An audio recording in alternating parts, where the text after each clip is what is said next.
Good morning. Mr. Clerk, do we have a quorum? Yes, Madam Speaker, we have quorum.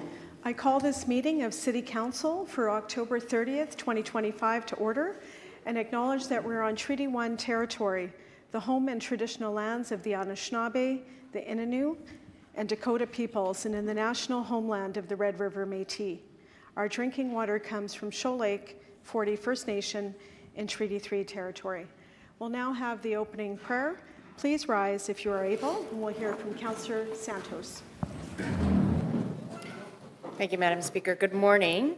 As we gather here today as members of City Council, we seek to be ever mindful of opportunities to render our service to fellow citizens and to our community, keeping in mind always the enduring values of life and exerting our efforts in those areas and on those things upon which future generations can build with confidence.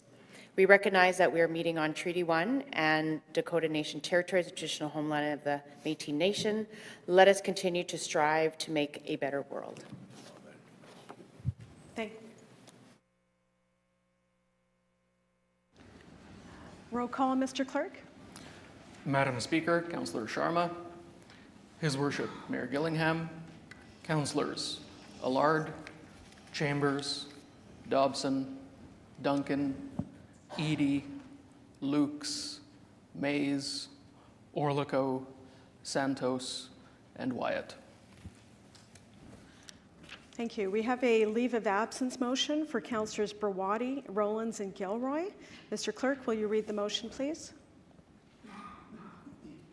That Councillor Rollins and Brawadi be granted a leave of absence from today's meeting due to city business. That Councillor Gilroy be granted a leave of absence from today's meeting due to a personal matter. 9. All in favor? Aye. Contrary? Carried. It's my pleasure to now introduce today's pages. Please join me in welcoming Himani Butt from Dakota Collegiate, who resides in the St. Vital Ward, and Rents Danielle Getwan from St. John's High School, who resides in the Mynarski Ward. Thank you for joining Council today.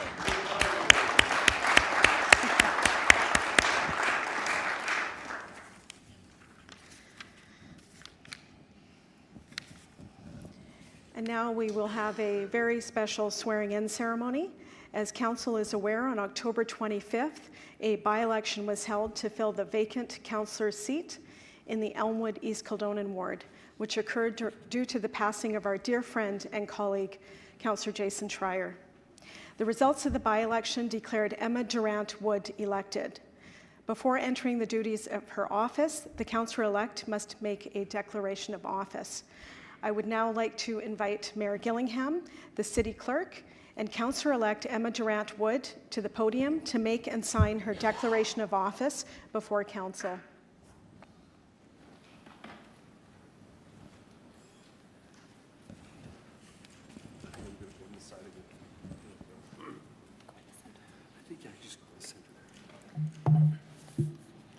Please repeat after me. I, Emma Durant Wood, I, Emma Durant Wood, do solemnly promise and declare do solemnly promise and declare that I will truthfully, faithfully, and impartially, that I will truthfully, faithfully, and impartially, to the best of my knowledge and ability, to the best of my knowledge and ability, execute the office to which I have been elected, execute the office to which I have been elected, and that I have not, and that I have not that I have not received and will not receive received and will not receive any payment or reward, any payment or reward, or the promise of payment or reward, or the promise of payment or reward for the exercise of partiality, for the exercise of partiality, corruption, or other improper execution of office. corruption, or other improper execution of the office. And I make this solemn declaration consciously, And I make this solemn declaration consciously, believing it to be true, believing it to be true, and knowing that it is of the same force and effect and knowing that it is of the same force and effect as if made under oath by the virtue of the Canada Evidence Act. as if made under oath by virtue of the Canada Evidence Act. If you would now sign your declaration, please.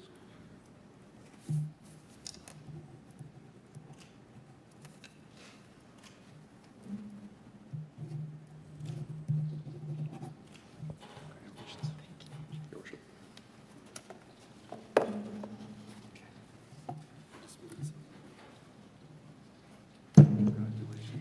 Congratulations, Councillor Emerald Atwood.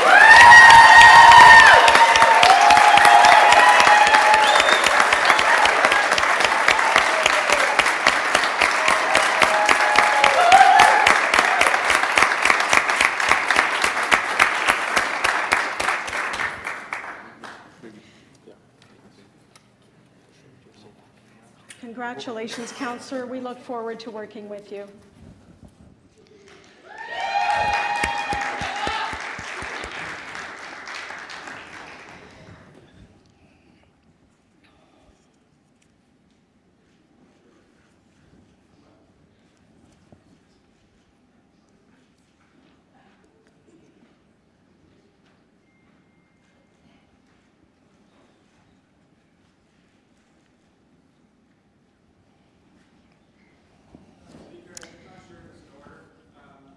A little quick recess to allow the new councillor to take some pictures with her family and friends.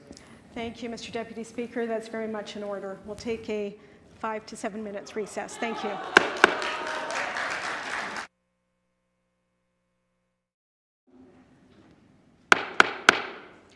Good morning. I'd like to reconvene our council meeting after a short recess. Next, we have, Mr. Mayor, your morning announcements. Well, thank you, Madam Speaker. What a great way to start this council meeting. And so I too want to begin by officially welcoming and congratulating Councillor Emma Durand-Wood on her swearing in as the new representative for the good people of Elmwood East Kildonan. And I think most of us followed the race and watched the race, and so I want to congratulate Councillor Durand-Wood and her entire team and her family, everyone involved in her campaign for running a positive, community-focused campaign, one that no doubt reflects her deep commitment to listening to and engaging with the residents that she now represents. I understand you knocked on almost every door, which is remarkable, which really speaks, I think, to all of us, speaks volumes about her dedication, her commitment, her work ethic coming into this role. So we're really glad you've joined us. Through you, Madam Speaker, we're really glad that you've joined us, Councillor Durand-Wood, and we all look forward to serving with you in the coming years. So welcome. I also want to take a moment to recognize that recently we had a visit from our sister city, Setagaya, Japan, to mark the 55th anniversary of the Setagaya-Winnipeg sister city relationship. And because of the pandemic, our friends from Setagaya were unable to visit for the 50th anniversary, but during that time, back during the pandemic, Mayor Hosaka sent a letter to Winnipeg, a message of hope and friendship promising that our sister city exchanges would resume when possible. So it was truly wonderful to welcome Mayor Hosaka and the Setagaya delegation to Winnipeg last week and to join together reaffirming our sister city relationship. I want to thank other councillors who were involved, particularly Councillor Lukes and Councillor Chambers, Councillor Barwadi, others who attended and supported, and then all who attended the reaffirmation ceremony as well. I also want to extend a special thanks to the Japanese Cultural Association of Manitoba for everything that they did to make the visit so memorable and so meaningful. In just over 2 weeks, Winnipeg will be hosting the 112th Grey Cup. From November 12th to 15th, Winnipeggers can enjoy live entertainment, games, and family-friendly fun at locations around the city. We know that as Winnipeggers, as Manitobans, we do a great job of hosting big events, and I know that the Winnipeg Blue Bombers Football Club and their team of people and Travel Manitoba, Tourism Winnipeg, all are involved in putting together a great event that is going to be enjoyed by people from around the nation.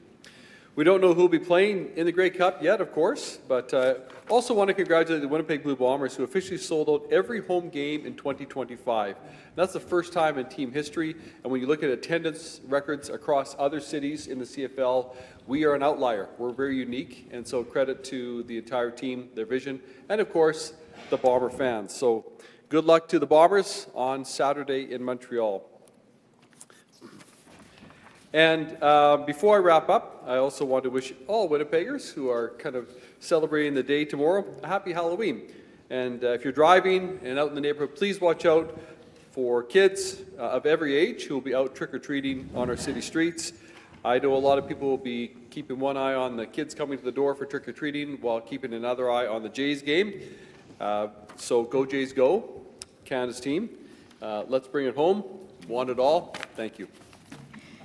Thank you, Mr. Mayor. Our next speaker is Councillor Santos. Good morning. Thank you, Madam Speaker. This morning, I rise to offer my deepest condolences to the family, friends, and teammates of Darius D. Hartshorn, number 57, an offensive lineman with Sisler High School who tragically passed away earlier this morning. D was known for his kindness, strength, and the way he showed up for others, always loving, always supporting, and always treating everyone like his family. His mother, Stephanie, shared that his heart and compassion touched everyone who knew him. On behalf of City Council, I extend our thoughts and prayers to his families, his parents, Stephanie and Jesse Chirali, the Chirali and Hartshorn family, Principal Patricia Graham of Sisler High, Coach Sean Ezelmont, the Sisler Spartan football team, the students and staff of Sisler High, and the North Winnipeg Nomads football organization. We also send our condolences to Tech Vaughn Hornets football team who were playing against Sisler that day at Nomads Fields. May Dee's memory continue to inspire kindness, unity, and love within our community. Thank you, Madam Speaker. Thank you, Councillor Santos. Indeed, our heart goes out to the family and all friends. Thank you. Councillor Orlikow, will you move the minutes of the meeting held September 25th, 2025 to be taken as read and confirmed? Yes, sir, ma'am. All in favor? Contrary? Carried. We'll now move into delegations. There were 4 delegations initially registered for today's meeting, but 2 have withdrawn. I'd like to call forward Mr. Chris Lawrence of the Manitoba Heavy Construction Association. He is here in person to be heard in support of item 2 of the report of the Public Works Committee dated October 7th, 2025. It's regarding Route 90 improvements.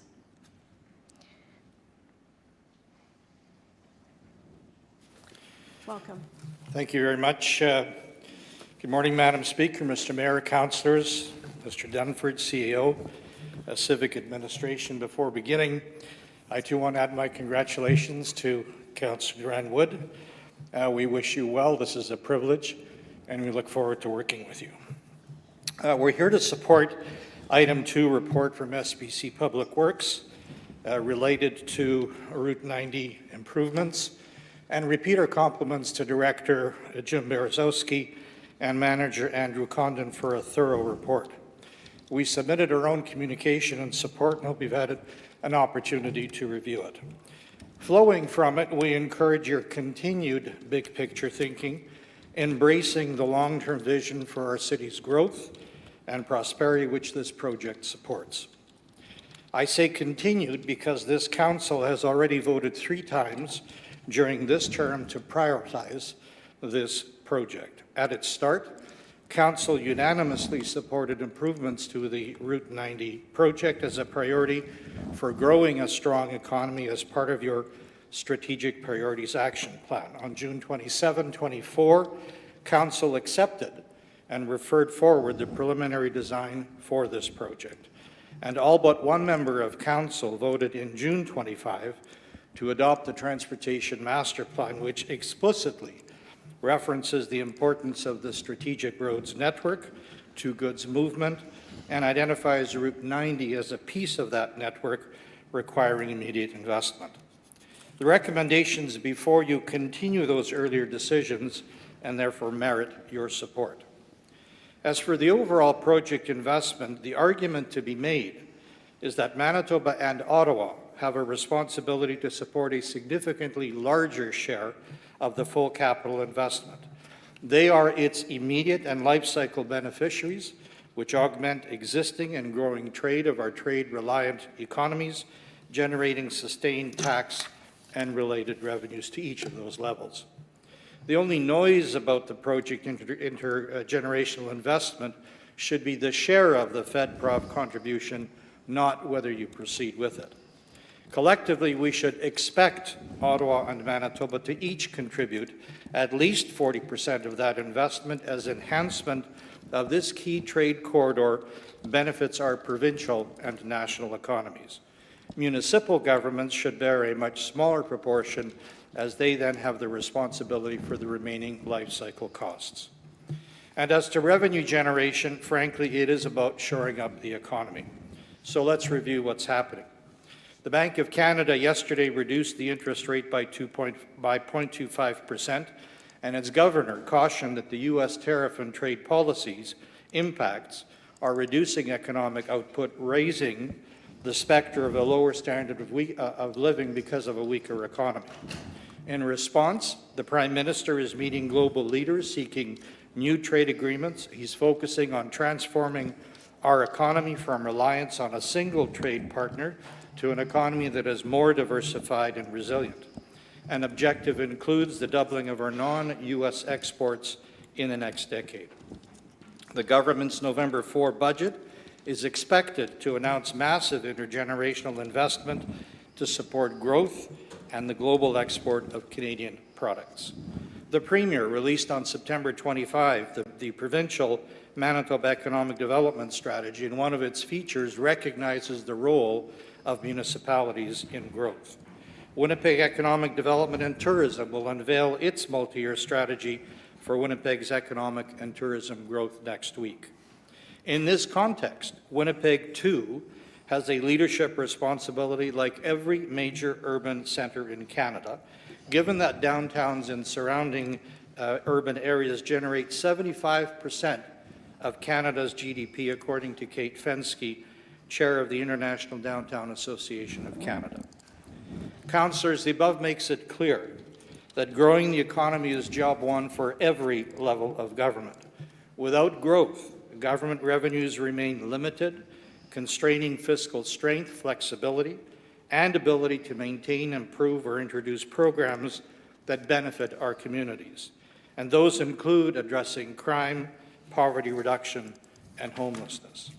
This is why we and others in our community so very strongly recommend a Deputy Chief Administrative Officer, Economic Development within the Office of the CAO, reporting through the CAO to the Mayor and Chair of the SPC Finance and Economic Development. Councillor Chambers moves an extension of 2 minutes. All in favour? Contrary? Carried. Thank you, Council. The position should champion internally and externally economic growth strategies, policies, practices, and investments that support a sustainable and diversified growing economy in Winnipeg and, by extension, the capital region. Doing so allows concurrent credibility to make a very public case for a new fiscal deal with Manitoba and, by extension, Ottawa. This, councillors, is an important moment for you to connect a critical capital investment with our long-term economic growth and social progress, and we are willing to support you. Thank you very much. Thank you. Any questions for our delegation? Councillor Chambers. Thank you, Madam Speaker, and through you to the delegation. I understand that Manitoba Heavy will be traveling to Ottawa in the upcoming weeks with other sector associations in the heavy construction component. Will you be lobbying elected officials in Ottawa for infrastructure projects, which include Route 90 and Kenaston and the Chief Egwish Trail? Thank you. Madam Speaker, thank you very much, Councillor. Yes, we are part of a delegation of industry, vertical and horizontal, part of the Canadian Construction Association. We have our Hill Days November 17 to 19 in Ottawa. One of its objectives is to champion with the federal government the notion of a Canada Trade Infrastructure Plan, which our association was instrumental in crafting initially, and then taking to the premiers who supported it unanimously as part of their Council of Federation meetings in Winnipeg in July 23. CTIP speaks exactly to the kind of project that you're considering this morning. The funding by the federal government substantially of investments in trade gateways and corridors, mindful that the federal economy is dependent on trade to around 67%. In Manitoba, it's about 55%, and we intend to make those points clear, including reference to the projects you've identified. Second question. Thank you, Madam Speaker. Through you to the delegation. The fall session of Association of Manitoba Municipalities will be happening in the next couple of weeks. Will you also be taking opportunities to lobby that group in terms of infrastructure spending here in our province and here within the capital region? Thank you very much, Councillor. We are very much active with AMM. We have a very long-standing and multi-decade now positive relationship with the AMM. We see very much eye to eye on the imperatives of investment, strategic investment, not spending, strategic investment in infrastructure that benefits with strong ROI back to the economy. Although I won't be in the city and available to attend, we have made our views clear to AMM, and they are in sync with their objectives. Okay. Thank you. Councillor Duncan, followed by Councillor Lukes. Thank you very much, Madam Speaker. Good morning to you, Mr. Lawrence. Question, and I don't want to stray too far from the topic of Route 90, but if you could speak to potentially this not just being a Route 90 project, this is a St. James Bridge project, this is a CSO project, this is a project about getting all of this traffic off of the streets that run through my ward, through Councillor Orlico's ward, through St. James, and we could argue further out as it extends. But also, what my question really is, what is the economic impact of projects like these three aforementioned, Chief Peguis, and the North End Sewer Treatment Plant?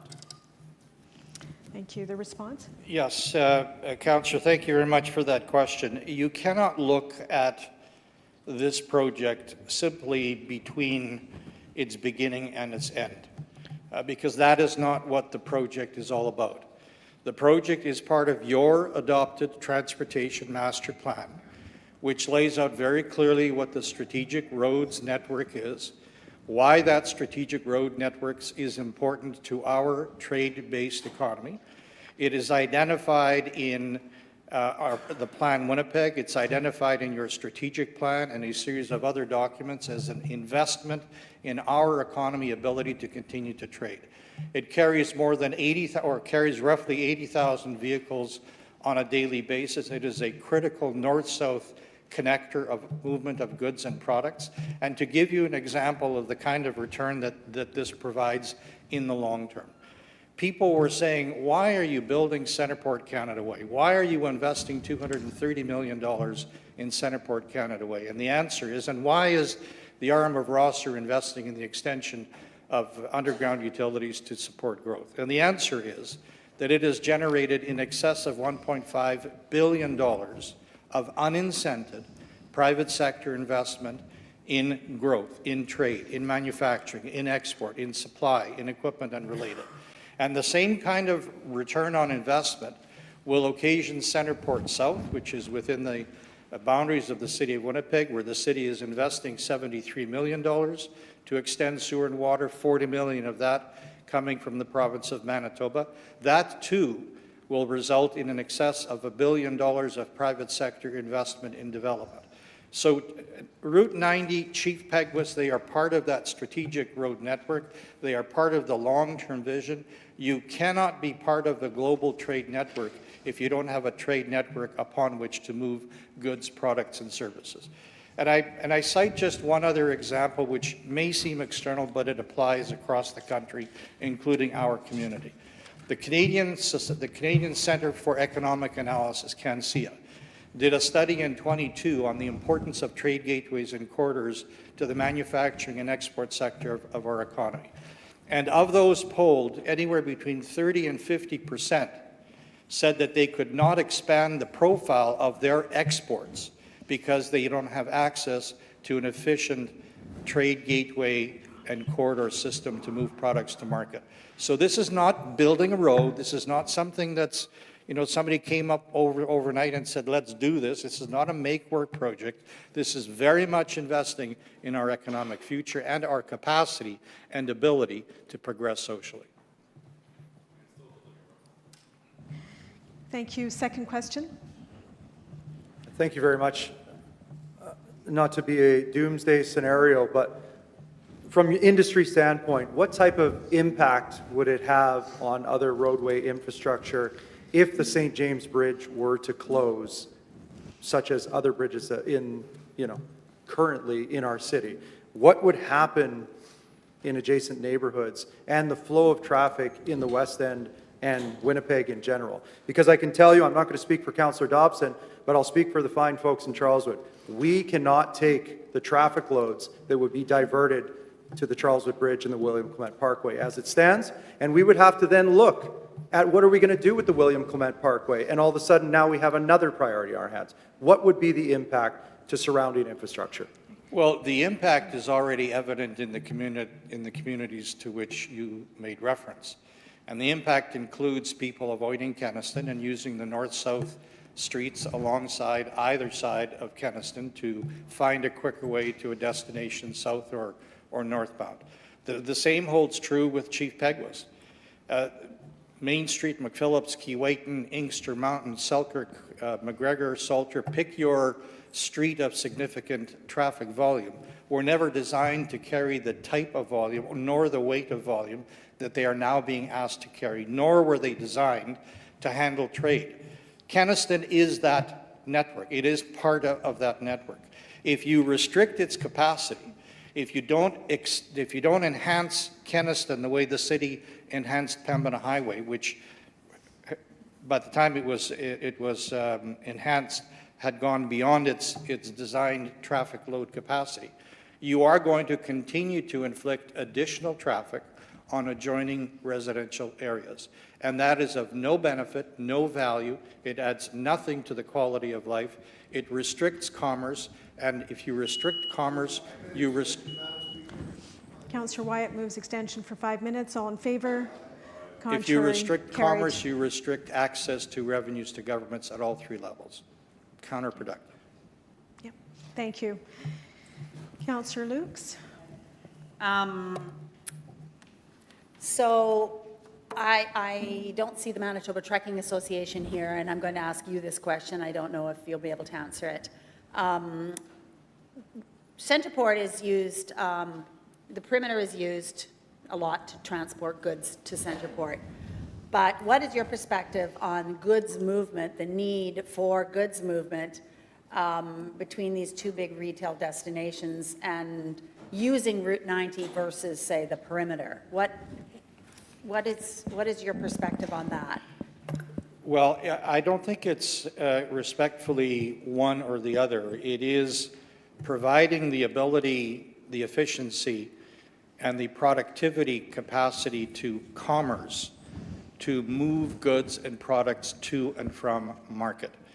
That is the focus, for example, of the Prime Minister's statements related to intergenerational investment in our nation's capacity to receive goods at points of entry and then internally move them to and from market. That is why the premiers in 2023 accepted unanimously the principles espoused in the Canada Trade Infrastructure Plan that we need a national strategy to move goods and products to and from and within market.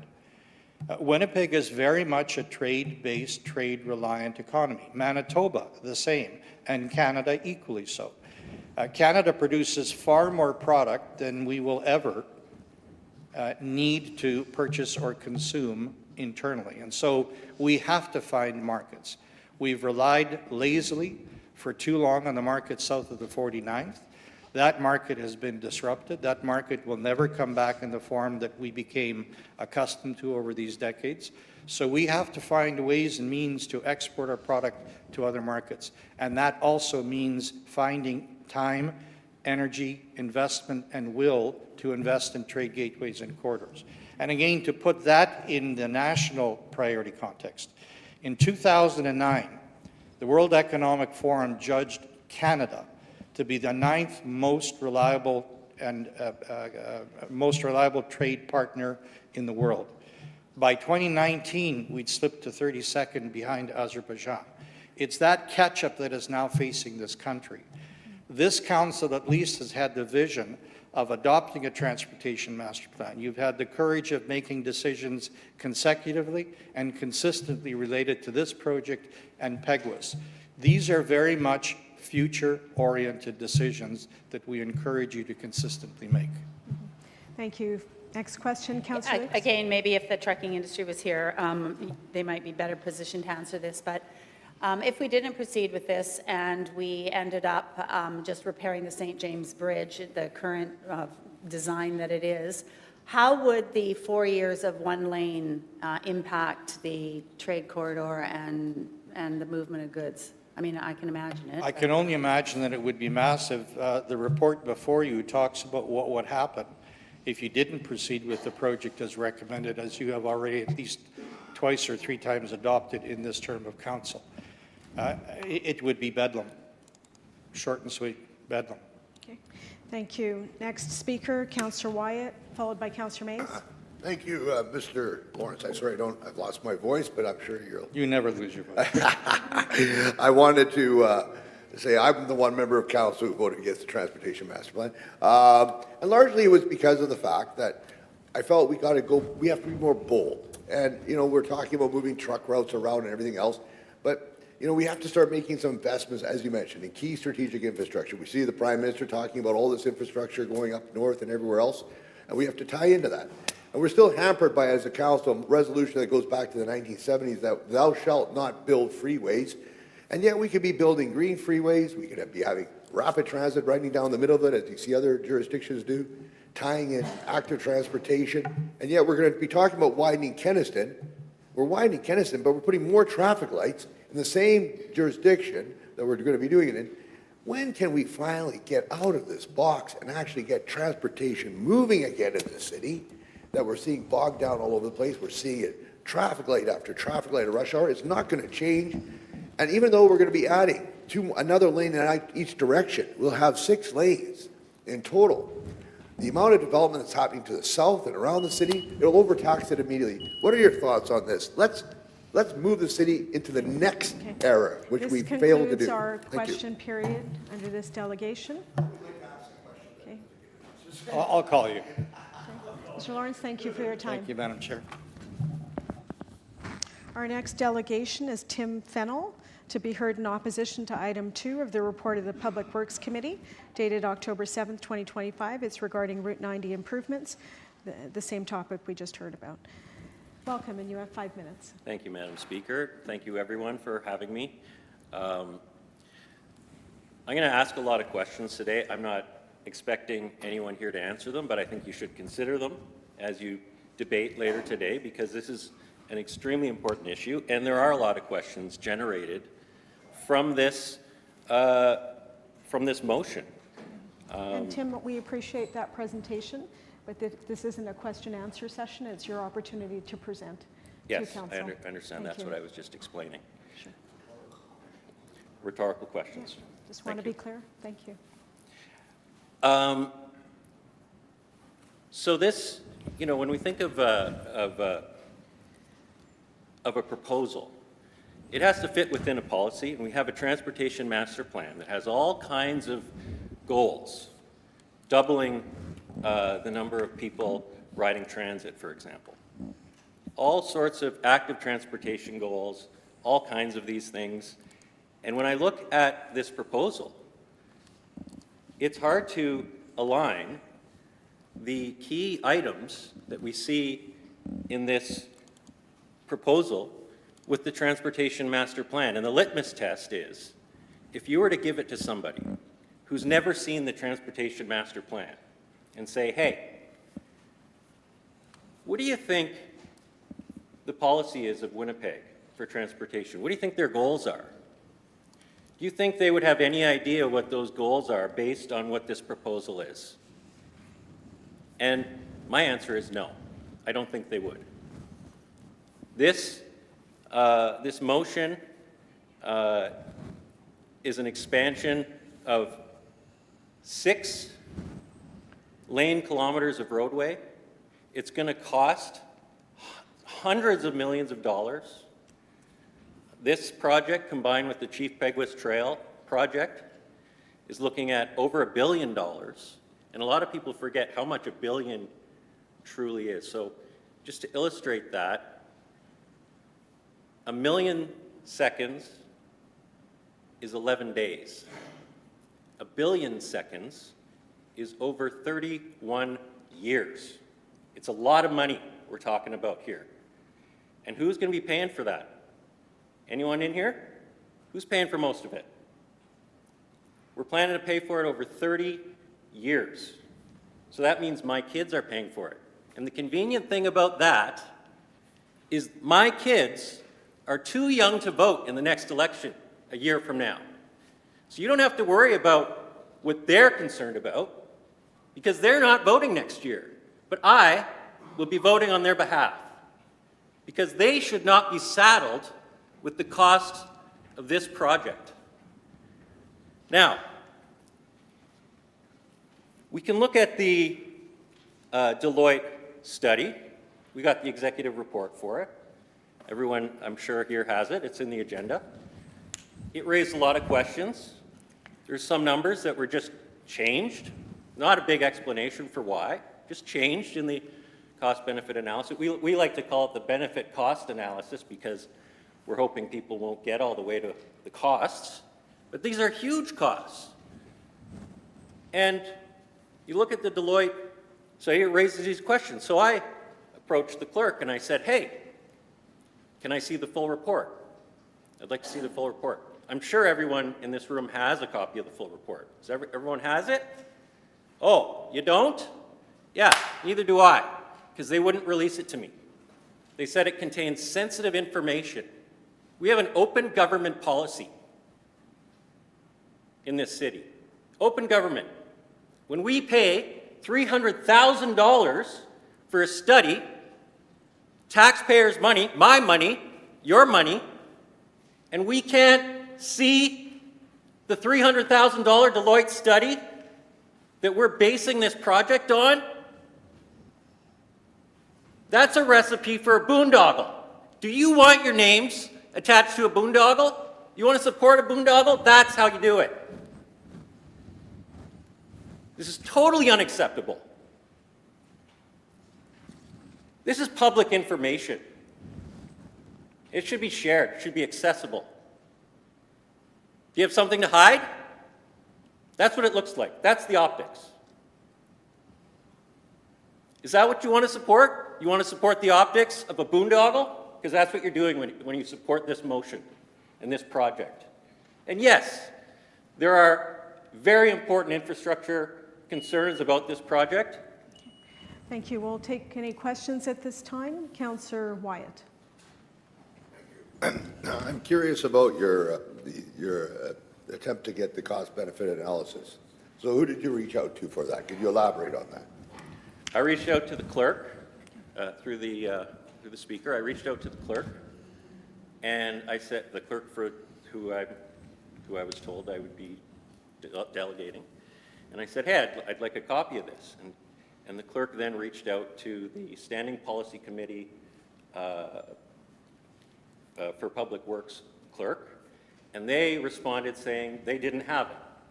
And I responded back and I said, hey, do you not have it? Because that sounds weird. Why would Public Works Committee not have it? Right? That's a pretty important document for Public Works Committee to have, right? I think everyone on the committee would agree. So they didn't have it. So I said, do you not have it, or are you not willing to share it? And they responded, if I wanted a copy, I would have to submit a FIPA request.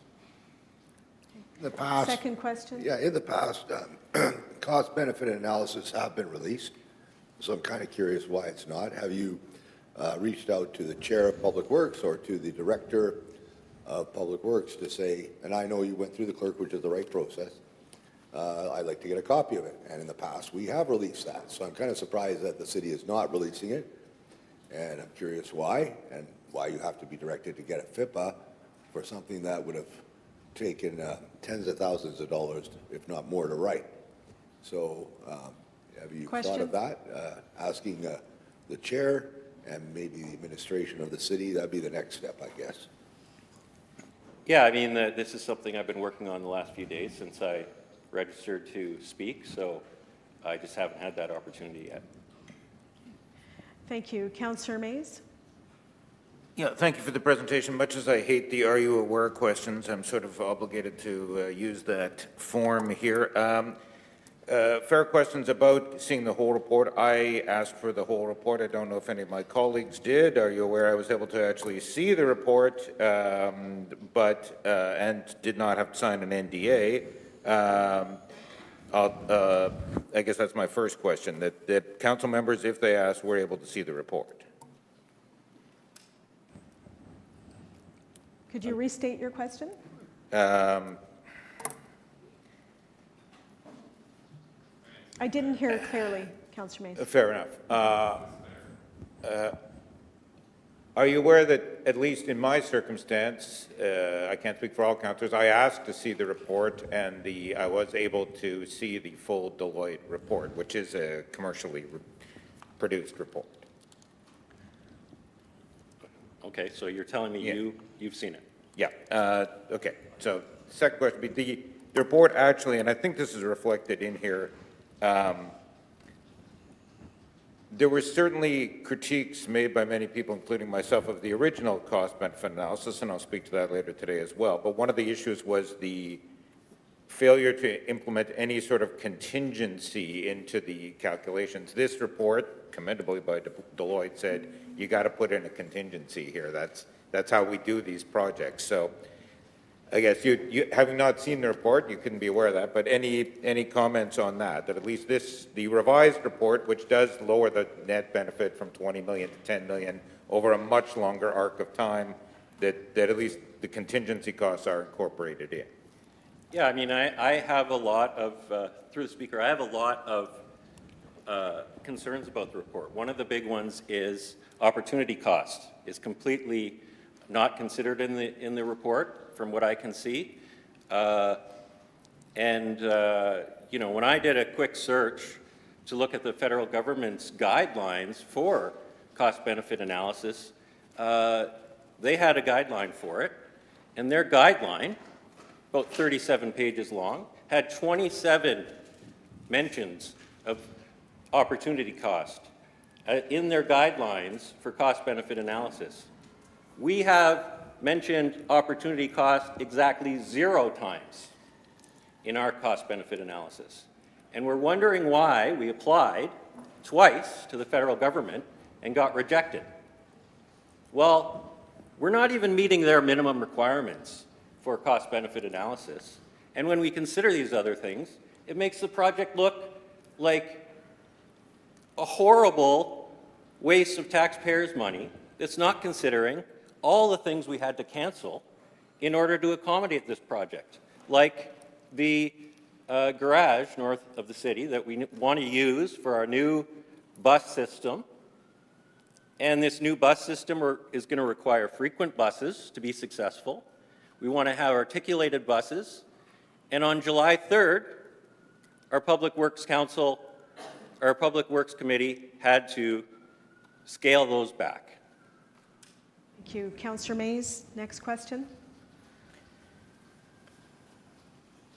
It's difficult because we don't have the revised report in front of us. The report does provide a benefit. It does measure the net benefit to the public of carbon savings. There's a $250 a ton number associated with that, a number I don't think we've seen anywhere else. Are you familiar with that? Would you support using that in other cost-benefit analysis as the city goes forward in decision-making on other projects, having some, given that we're increasing the estimated value of this project due to savings in carbon output, shouldn't we be doing that in other projects? Yeah, I mean, that's also an opportunity cost issue, right? If we put more buses on the road, instead of building this 6 kilometers of lanes,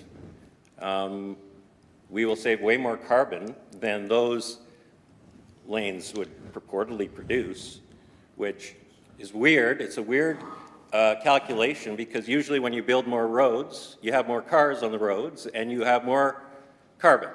So to make these assumptions right now that, hey, if we build this road, we're going to have less carbon, but more cars on the road, it just doesn't add up. So there's all kinds of concerns with this cost-benefit analysis, and I'm sure many of you have criticisms about it, but we don't know exactly how everything was calculated because we don't have the document.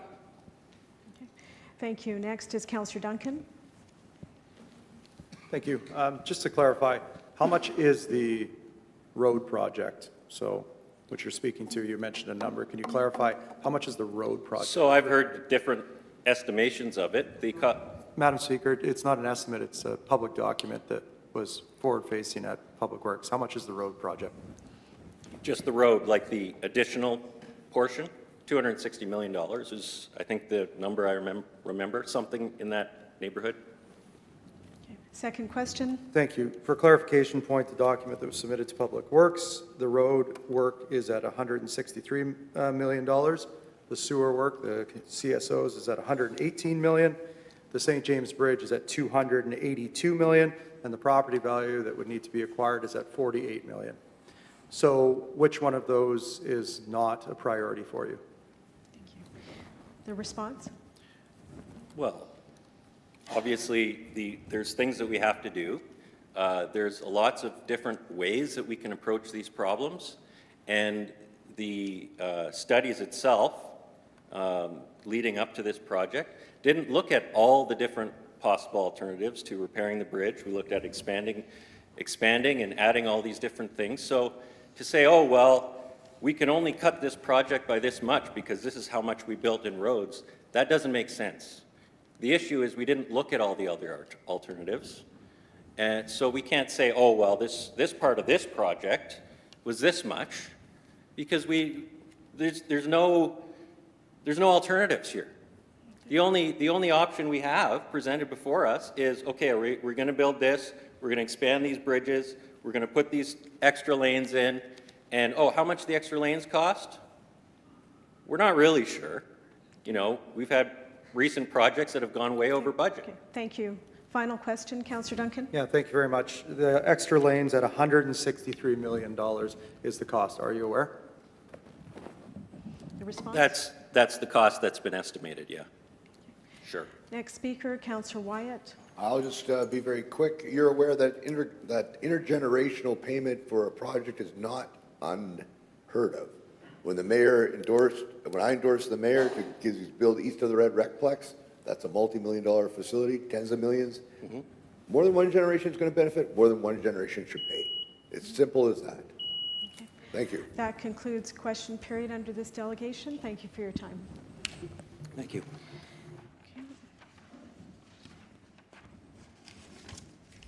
We'll now move into reports of the Executive Policy Committee dated October 21st, Mr. Mayor, noting there's an amending motion for item 3.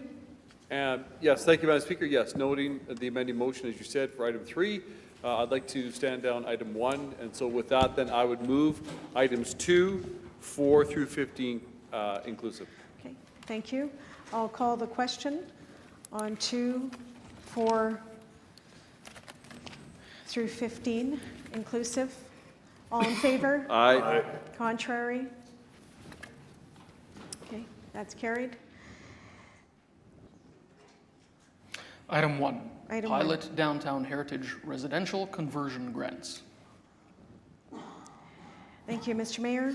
Yeah, I simply just want to highlight this item, Madam Speaker. I think this is a really good opportunity for Centre Venture to continue on its good work. I want to acknowledge Centre Venture, their leadership under Rochelle Squires right now, for the work that they are doing to attract more investment into our downtown. There's some really, I think, really good initiatives that are happening.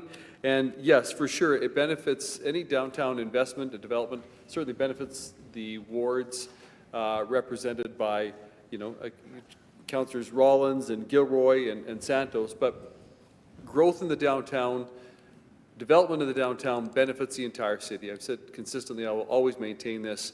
The health of Winnipeg's downtown matters, really, to the people of Transcona, the people of Waverly West, the people of Sage Creek, the people of the Maples. The downtown is like a heart in a body. You can have great clothes on and you can, have your hair done. There were days when I used to do that, but I digress. But if your heart's not good, you're not healthy. And it's the same with a city. If our downtown's not healthy, it's not a healthy city. So this investment to attract more development, and specifically some renovations of our important heritage buildings, I think is a great opportunity for us to preserve heritage attract more investment, get more residential development in the downtown, more people living in the core part of our city, and again, to be done under the leadership of Centre Venture, I think is a great opportunity. So I'm hoping all councils will support this. Thank you. Thank you, Mr. Mayor. Councillor Chambers. Thank you, Madam Speaker. I rise today in support of this, item number 1. I understand that the way it works is that with Centre Venture, with this investment that they're looking for, Centre Venture will be having matching dollars, and it works out to about $150,000 per unit as a result. So this is a great investment. This is a great opportunity to add, continue on with our heritage buildings and add more rental units to the downtown complement, which again is something that will increase the vibrancy of our downtown area. It's not just a matter of people living there or working there 9 to 5, but also living from 5 to 9 in the morning and making sure that we can attract people downtown and keep our downtown safe and vibrant. So again, I'm in support of this. I think it's a great opportunity for the City of Winnipeg in partnership and collaboration with Centre Venture. Thank you. Thank you. Any further speakers? Seeing none, Mr. Mayor, to close. You can call the question, Madam Speaker. All in favor? Item 1. Councillor Wyatt will need to be in our seats during votes. Contrary, that's carried. Next item, Mr. Clerk. Item 3, application to the Federal Canada Public Transit Fund Baseline Funding Program for Winnipeg Transit. Okay, item 3. Mr. Mayor, to introduce the item. Thank you, Madam Speaker. I know there's many motions, so I'll defer to you to defer to Councillor Orlico.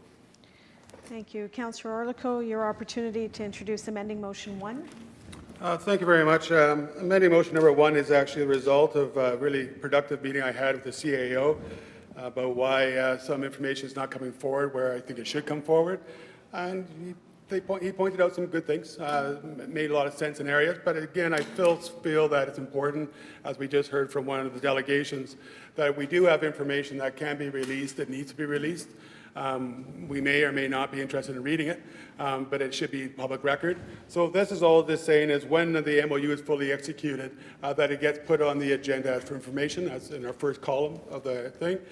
So people who want to look back on it, and I'll be honest, it does keep our administration a little more accountable in our side, because we are delegating a lot more responsibility to the administration. Not saying it's a bad idea, but we kind of want to see what actually was materialized from it, and then be able to hold the administration to account. So again, to me, it was a compromise. I don't really like the delegation of authority that much. But again, I'm one councillor. But again, regardless, this motion is just to address the idea that when the MOU is signed, and I'll probably be looking at governance to make this as kind of a standard throughout all our reports, that it gets published. So somebody in the gallery or wherever goes, well, I really want to know what that meant for. In this case, it was a specific item I had interest in, but there may be other MOUs other people are interested in. So we should be transparent and open about it and post it on the public record. So that's all this is, and I thank the mayor for supporting it. That's it. And the other motion, yeah, I am a little concerned, and I'll be working with the neighborhood going forward, and probably Councillor Lukes as well, about the impacts of the zero parking requirements for just a couple of neighborhoods, and mine in particular, and Councillor Lukes as well. So we'll just have some really productive meetings with Winnipeg Parking Authority already on what potentially could look at. So we'll have to look at that, but obviously, with this amount of funding for our transit system, which requires it desperately to get more buses on the roads and all those other goodies. So I will be supporting the main motion and the amending motion. Thank you. Thank you. Next speaker, Councillor Eadie. Thank you, Madam Speaker. I'm in total support of the amending motion and of the report, despite it having some, some contentious things in it, Madam Speaker, but I just rise to speak I'm concerned. So this is also money that is to be utilized for active transportation, Madam Speaker. And it doesn't specify exact projects that will be worked on for active transportation. It suggests like that serves all three of our wards, Councillor Santos, Sharma, and Edie, the Northwest Hydro Line Active Transportation Trail, but I understand that's already funded, Madam Speaker. What I'd like to see an example, because what we have is active transportation trails being established and like millions of dollars spent for active transportation, especially in the south at the moment and in other places. And the one active transportation trail that's been on the books the longest, Madam Speaker, the longest, is to complete the Northwest Parkway Active Transportation Trail, which would keep cyclists quite safe from the hazards that one would have to deal with riding down Main Street. So I just want to point out that for anybody that's listening, I believe, and there is an estimate coming out not long from now on what it's going to cost to complete that. And we've got issues related to getting the property and what kind of property to bring that trail through the old Molson Carling Brewery lot. And ultimately, it's going to cost some millions of dollars. And I believe, and if we're looking at this, that's the number one to complete, because once you finish it, it connects to all the cycling routes down Waterfront, you can go east-west through downtown. It's essential that we complete it. And the people who can just ride over the Harry Lazarenko Bridge would be able to utilize that too, although there is a different way, but not, needs to be finished as well.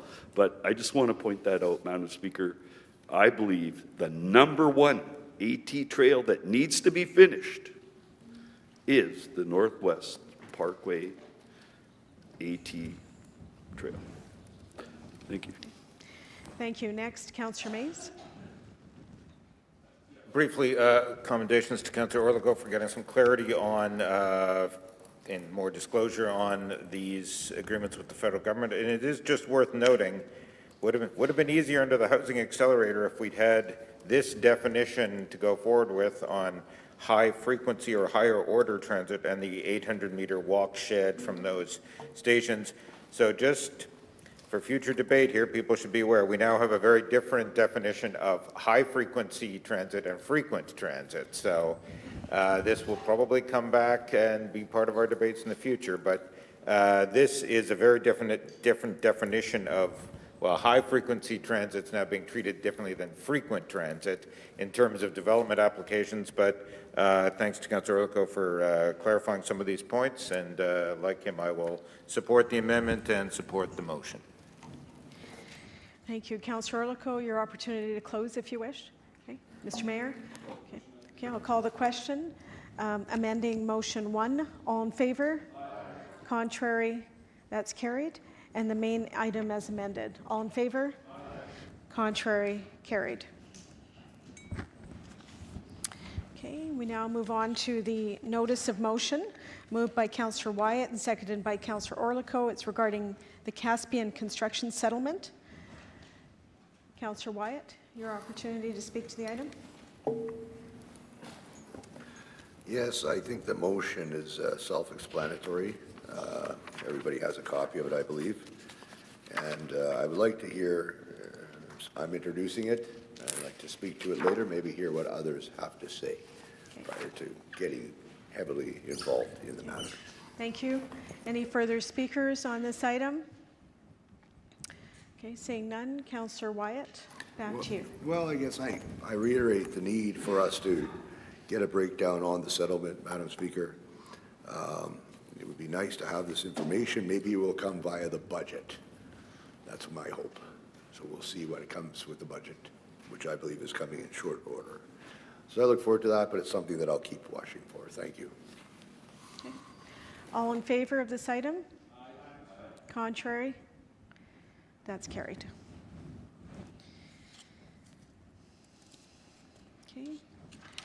We have a new motion. Motion number 4 has been circulated, moved by Councillor Wyatt, seconded by Councillor Durant-Wood. It's regarding Mother Earth Nature Park, and it'll be an automatic referral to which committee, Mr. Clerk? To the Executive Committee. Thank you. Now move into bylaws for first reading. Mr. Mayor? Thank you, Madam Speaker. I move that the following bylaws be read a first time. Bylaw number 89, 2025. Bylaw number 94, 2025. Bylaw number 95, 2025. All in favor? Aye. Contrary? Carried. Bylaws numbered 89 of 2025, 94 of 2025, and 95 of 2025. Bylaws for second and third readings, Mr. Mayor? Thank you, Madam Speaker. I move the following bylaws be read a second time. Bylaw number 49, 2025. Bylaw number 64, 2025. All in favor? Contrary? Carried.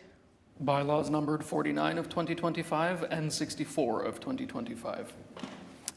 Thank you, Madam Speaker. I move that the bylaws number 49, 2025, and 64, 2025 be read a third time, and that the same be passed in order to be signed and sealed. All in favor? Contrary? Carried. We'll now move into question period for the mayor. Any questions? Councillor Mays. Thank you. A couple of questions for the mayor. The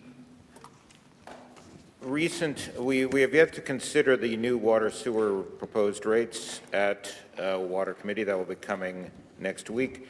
Part of the discussion around the proposed rates included, and I want to give the mayor credit for arranging the funding, the 137 provincial and somewhat greater federal amounts toward the biosolids building, but there was reports of serious negotiations being undertaken around Project 3. We have not had any update on that in a council seminar or any other format. I wonder if the mayor could undertake to update councillors on what the status of those negotiations are. There are literally billions of dollars at stake. There's almost $1 billion built into the assumptions in the report we'll be considering Monday at Water Committee. So how serious are the negotiations? What sort of content is part of those negotiations? Even if it's in a closed-door format, when can we get some update on that? Thank you. Mr. Mayor? I want to thank the councillor for his question. So the negotiations and conversations with the federal and provincial governments, respectively, are ongoing and they're frequent. I've said this before publicly, but I think it's worth bearing out again. I have quarterly meetings with the Premier. I get to set the agenda, and at the top of the agenda, item number 1 always is the North End Water Pollution Control Centre and the request and need for the provincial government to bring forward and fund a share of the third phase or project number 3. But it's not just quarterly meetings. I know that my staff and our public service as well are in dialogue with members of the Premier's staff and the public service of the province more frequently than that as well. So those discussions happen regularly. At some point in the not too distant future, I would be glad to work with the CAO to try to find a time where we can get together and share any more details that we have. One of the things that I have been pleased to hear recently is with the province. Now, the Premier said publicly, that they're committed to assisting the City of Winnipeg with getting the plant built and funding the plant. I'm holding in my hands the report that the province released recently at the end of September. It's the province's economic development strategy, and on page 18 of that strategy, it's highlighted in my copy, not surprisingly. Under the title, the province will work with municipalities across Manitoba to improve wastewater management and to ensure water and wastewater services are available to support economic development. And highlighted there, this includes our commitment to get the North End Water Pollution Control Centre built with good union jobs, laying the foundation for new housing developments and new opportunities for business developments. What I appreciate is the province understands what we have been saying all along. This is not just about accommodating the wastewater needs of Winnipeggers today. It's about the capacity to grow. Our city is growing, our economy is growing. Every service that we deliver as the City of Winnipeg depends upon a strong and healthy economy. We can't fund libraries and pools and waiting splash pads and animal services unless we have a strong economy where people have jobs and can participate in the economy. So The North End Water Pollution Control Center, as we all know, we need to upgrade that, not upgrade, replace it for three primary reasons. One, the legislation says we have to. The Save Lake Winnipeg Act tells us how we have to build that plant. Second of all, of course, it's 95 years old. The current plant needs to be replaced. And then, of course, I go back to what I said a moment ago. We have to get that plant built to unlock the limited capacity that we have, as that plant treats 70% of Winnipeg's wastewater. So that's the province. We're working with them consistently on that.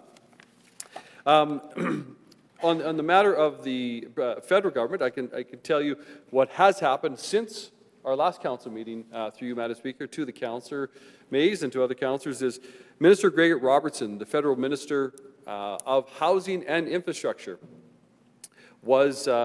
visited Winnipeg. He and Terry Duguid were stopped by my office for a meeting, and at the top of my discussion with him was the need for the federal government to participate in the funding of the third phase. I thank the provincial and federal governments, and I thank the minister for the federal government's participation in the first two phases and funding phases 1 and 2. I know our staff calls them projects. I still stuck on phases. Projects 1 and 2 of the North End plant. The federal government has come forward. It's in this report that is coming, as the councillor noted, to Water Waste. It shows the funding levels of the federal and provincial governments respectively in phases 1 and 2. And I said, what we need you, the citizens of Winnipeg, need the federal government to fund the third phase of the project. Or else, if that doesn't happen, if we don't get federal and provincial funding, we are into challenges when it comes to affordability of ratepayers.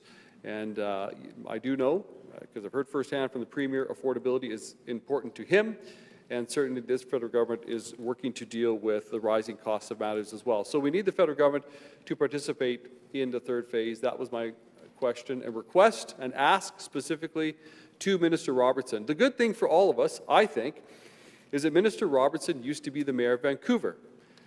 The one other city in Canada that is building a $3+ billion wastewater treatment plant is Vancouver. So I said, you know Minister Robertson all too well, the needs and challenges of building a wastewater treatment plant for a city. He smiled and said, oh yes, I do. I know it very, very well. So I think we have someone who understands our need and the opportunity before us. So certainly we'll be giving more updates as we made available. Glad to speak to any councillor one-on-one about the conversations, but folks, this is my priority as mayor, this project getting funding for the third phase from the provincial and federal governments. It's key to our economy, and the economy of Winnipeg is of deep interest, important interest to both the federal and provincial governments as well. Thank you, Mr. Mayor. Next question. Okay. Yes, the question was just about Project 3, but thank you for the answer. And I'll have some more questions at committee, including we do seem to be getting somewhat conflicting answers about project labor agreements and the unfortunately vague phrase good union jobs, but I'll leave that till Monday. My second question is, we have, since the last month, gotten a couple of reports coming in later than the normal posting requirements, the Rainbow Stage item and the night transit expansion that's coming later today. This leads to misunderstandings. I misunderstood, and Councillor Lee, to his credit, corrected me on the Rainbow Stage item. I tried to raise this at Public Works Committee. I believe Councillor Luke said I go on and on, repeating on and on 11 times. More. So one tries to do one's job, one tries to ask questions in a respectful manner, and one is told that they're going on and on 11 times. Can the mayor, it has not been the mayor's style as a councillor, as a mayor, to try and bring in walk-on items. Is this a coming trend, or can we try and get, and I know the mayor's office has shared some of my concerns in talking with them, to their credit. So what can we do to make sure we get timely reports? This seemed to be a concern of some councillors under Mayor Bowman, so we extended the amount of time for these sorts of meeting reports to be tabled. So what can the mayor say? Can we, I feel we are starting to get into a bad precedent here of getting these reports coming in late. And then you get to council and you're berated for not asking questions at an earlier stage. You can't ask questions if you don't have the Thank you for the information. question, So Councillor what can we do to try and get these reports in a more timely manner? Thank you. Mr. Mayor? Thank you, Madam Speaker. Well, first of all, just a couple of points of clarity. I think the matter related to Rainbow Stage was not a report, but yet it was a motion from Councillor Eadie. And I went back and looked at it, and so I actually don't agree with the premise that we've got a trend starting here. In fact, I asked our staff to go back. Since January 1st, there have been 296 administrative reports the council has dealt with. No wonder you all feel tired. 296 administrative reports since January 1st the council has dealt with. 3 of them have been addendum. 2 of them were related to police board matters. And so it happens that there was the motion lately and then the matter of transit lately that came late. And the transit one was specific to, I think, us asking our transit staff to quickly respond to an issue that has emerged and we're trying to deal with. So the answer is no. Definitively, there's no trend here. We will, our administration will always try to move as quickly as possible to get reports in time for agendas. From time to time, it may happen that a report has to be addendum, but given the stats that 1% of the reports since the start of January have been kind of late additions, I see no trend here. Thank you. Next question, Councillor Mace. Just for clarity then on the Rainbow Stage matter, that did not involve a budget amendment, but it certainly involved expenditure out of a large amount of funds. It would have been helpful to have a report. The mayor is saying, well, doesn't count, there wasn't a report. It would have been useful for those of us not on EPC to have a report to consider that item. Instead, we had to thrash around in the dark and try and understand it as a budget amendment. So I just want to make sure the mayor is aware that there are ongoing concerns about reports I mean, we're saying the Rainbow Stage matter wasn't a report, that's fine, but it certainly involved the expenditure of a large amount of money that had been accrued. So if he's indicating this is not a trend, I'm fine. I won't ask a question. Thank you. Councillor Wyatt? Madam Speaker, I rise. Following the internal org meeting we had on Tuesday, October the 28th, I took the opportunity to walk over to Waterfront Drive, and I took the opportunity to walk down to some of the encampments. And I had the opportunity to speak with some of the residents of the encampments. And some of the things that I gave them cigarettes, I told them a bit about myself. I said, you can open up as much as you want or not at all, but a couple of gentlemen did open up. They say they struggle with addiction, mental health. But one of the things, a number of things that I reflect on, and just want to get the mayor's thoughts, is that many of them, they've never heard from anybody. Nobody's ever reached out to them to say, do you want to live somewhere else? They've tried to get housing, but they can't stay in contact because of their situation. Question, Councillor Wyatt. Just, if you don't mind, Madam Speaker, they often don't want to live in communal housing because they have conflicts and fights with others, and people steal their materials. They don't want to be there. That's one thing they said. In the middle of the cold, they don't want to be there. I said in Europe, they have 250, 300 square foot units. Close the door, you have a bed, a bathroom, a shower, and a hot plate. And on the main floor, they put wraparound services that talk to them all the time. When they're ready, they're there. When they're ready to turn their lives around. And they don't have to just wait 30, 40, 90 days or whatever to get into a rehab. And, they wanted to. And one gentleman was there, I don't want to give his name, 6 years. He looked at, his father's out in the street, an addict. His mother, he looked after. He made sure his mother is in assisted living and now in a personal care home. He said, I looked after her. Councillor Wyatt, I've given some leeway the question, I understand, Madam Speaker. I guess I'm trying to put a context to it. And I'm just wondering, in all your discussions with the provincial government, and I know we don't necessarily have the resources, but in the coming weeks, I understand we're going to be going in and removing encampments ourselves. But that, in light of this, can we not get somebody from the province down there reaching out to these folks, talking to them in a passive way to try to find them opportunities and places to live versus living there, to help them get them plugged into services? They can get their checks, believe it or not, through a friend for the social assistance, but we can't seem to reach out to these people. It's ludicrous. Your thoughts, Your Worship? Thank you. The response, Mr. Mayor? Two responses. One, if offline, if the councillor has the address and even better the names of individuals, we'll make sure that if they haven't been spoken to about housing, we'll make sure that they are connected with the agencies the frontline providers that are connecting homeless people, unhoused people, to housing. So for sure, if he's got specifics, we'll get that specific information about individuals to the right people to help those people get off. The second thing I would say is that we continue to work as a city, in partnership, obviously, with the province of Manitoba. I had a meeting recently as well with Marion Willis and St. Boniface Street Links. There are many agencies that are doing work. We'll make sure people get connected. And I just want to take this opportunity to thank council colleagues. I'm no way am I patting us on the back, because there's just so much work to do when it comes to ending homelessness and getting people into housing with wraparound supports.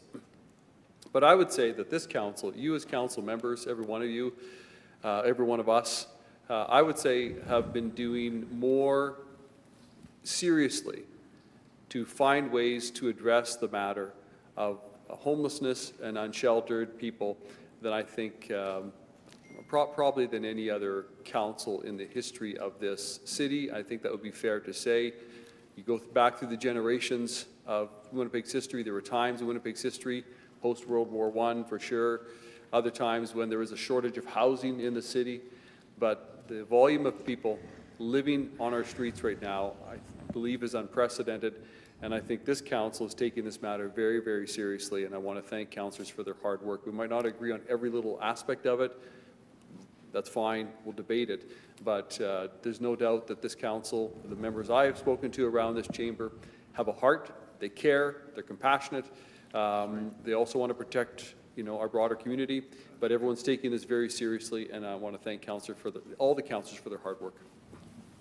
Thank you, Mr. Mayor. Second question, Councillor I would Weiler. agree with the mayor on that. I think we've done more than other levels of government. So I would ask, is there any way that that a follow-up can be done with the province and maybe even the feds, but the province for sure, to get them out there to reach out to these folks in advance of any kind of cleanups that we're doing, so that at least it's not just us. The only people who they've seen of officials, believe it, are our staff, the police, who come down. What are you going to do when it's cold in November? That's all they mention to me, and I think it sends a bad message, right? When it's the law, right, versus somebody coming there and saying, how can we help you out and get you off the street? And I'd be more than happy to share that information. Thank you very much, Your Worship. And I gave them my business card, my cell number, a person at Winnipeg Housing I know they can reach out to, all that sort of stuff as well. So thank you. Thank you, Mr. Mayor. Yeah, as I said, glad to partner with the councillor on this matter. Thank you. That concludes question period. Let's move on in the agenda here. Next is the Standing Policy Committee on Public Works. Councillor Lukes, Chair, the report. I'd like to move item number 1 and pull items number 2 and 3. Okay. All in favor, item 1? Contrary, carried. Mr. Clerk?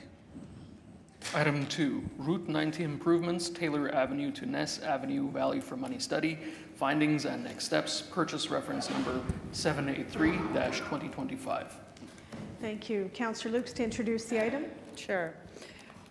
So we've heard a lot this morning about it from our delegations, and this is the opportunity for councillors to speak to the report. I just want to remind everyone that this is, I guess I'd call it, well, the report calls it the next steps in the process moving forward on the upgrades of Route 90 and the bridge and the CSO.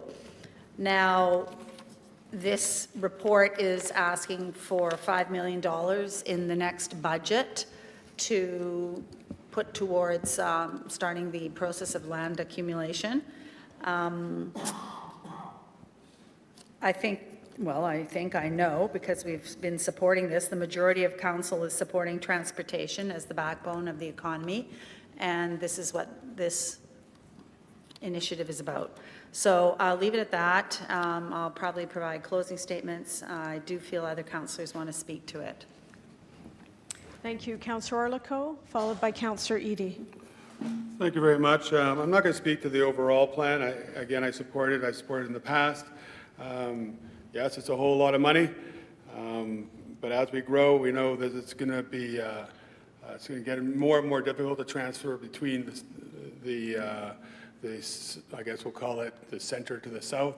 And it's having a really negative impact with cut-through traffic on Centennial and those neighborhoods in the ward. I get many, many calls. I was recently, we did address the issue on Cambridge, which is still working its way through. But there's really not much I can do for the poor people over by Kenniston, because that's the project we need. We can't put any more speed bumps up there. We can't do much more. So we're looking at that.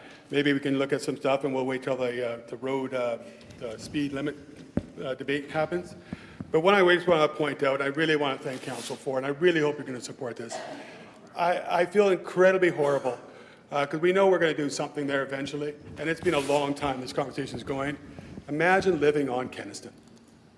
Imagine sitting there with my house. Do I put money into new flooring, or don't I put money into new flooring? So we can sit here and say, I want to throw the whole thing out, but today we're talking about a $5 million investment for some of those people that have been waiting and waiting and waiting to see if they can actually sell their property, because no one's going to buy it at this point. If they know they're going to be expropriated right away, they can't even sell their home. So they're just sitting there in limbo. So again, I really want to thank the administration. I've been begging for this for about 10 years, just to get some fund, but the LOR, or Land Operating Reserve, is always emptied, so I have there's never any funds to help these people out. I call my office, hey, I'm looking at selling, who do I talk to? We send them to real estate, they say, well, you're on our list, but we don't have any money, and yes, your whole house is going to be expropriated. Other areas will be corners and nicks and knacks here and there, but again, the map is there for residents on Kenniston saying, there was one resident who was quite upset about the fact that she didn't know where the house. The map is quite clear. It says what houses are going to be fully expropriated, or what houses are, now that we've got the design stage this far. So again, they do know. And if we could start addressing some of those homes and start giving those people that have been waiting for years and years the opportunity to be able to move on from the street that they know they're going to do, they'll get done eventually. I really want to just thank you for that. It means a lot to the people who are living on Kenniston. So thank you. And this project will mean a lot to the people living in Sir John Franklin, J.B. Mitchell, and Mathers neighborhoods. So thank you very much. Thank you. Next speaker, Councillor Eady. Yes, thank you, Madam Speaker. I rise actually to speak in support of this report and moving forward on $5 million in order to start the accumulation of land that would be required for the project. Just for the public, like, there's huge projects that we have to deal with, Madam Speaker, and they're all like close to $1 billion. Anyway, so I campaigned on supporting the Kenniston widening St. James Bridge situation. I also campaigned in support of the Chief Peguis Trail Extension West. I campaigned on replacing the Arlington Bridge. I campaigned on at least restoring the Louise Bridge so it could last another 25, 40 years. These are major projects that are very difficult to deal with. And then we have the one that, Madam Speaker, I'm kind of overseeing, which is the Nupik sewage process, water pollution control center. And I just want to say that yeah, this is south and southwest.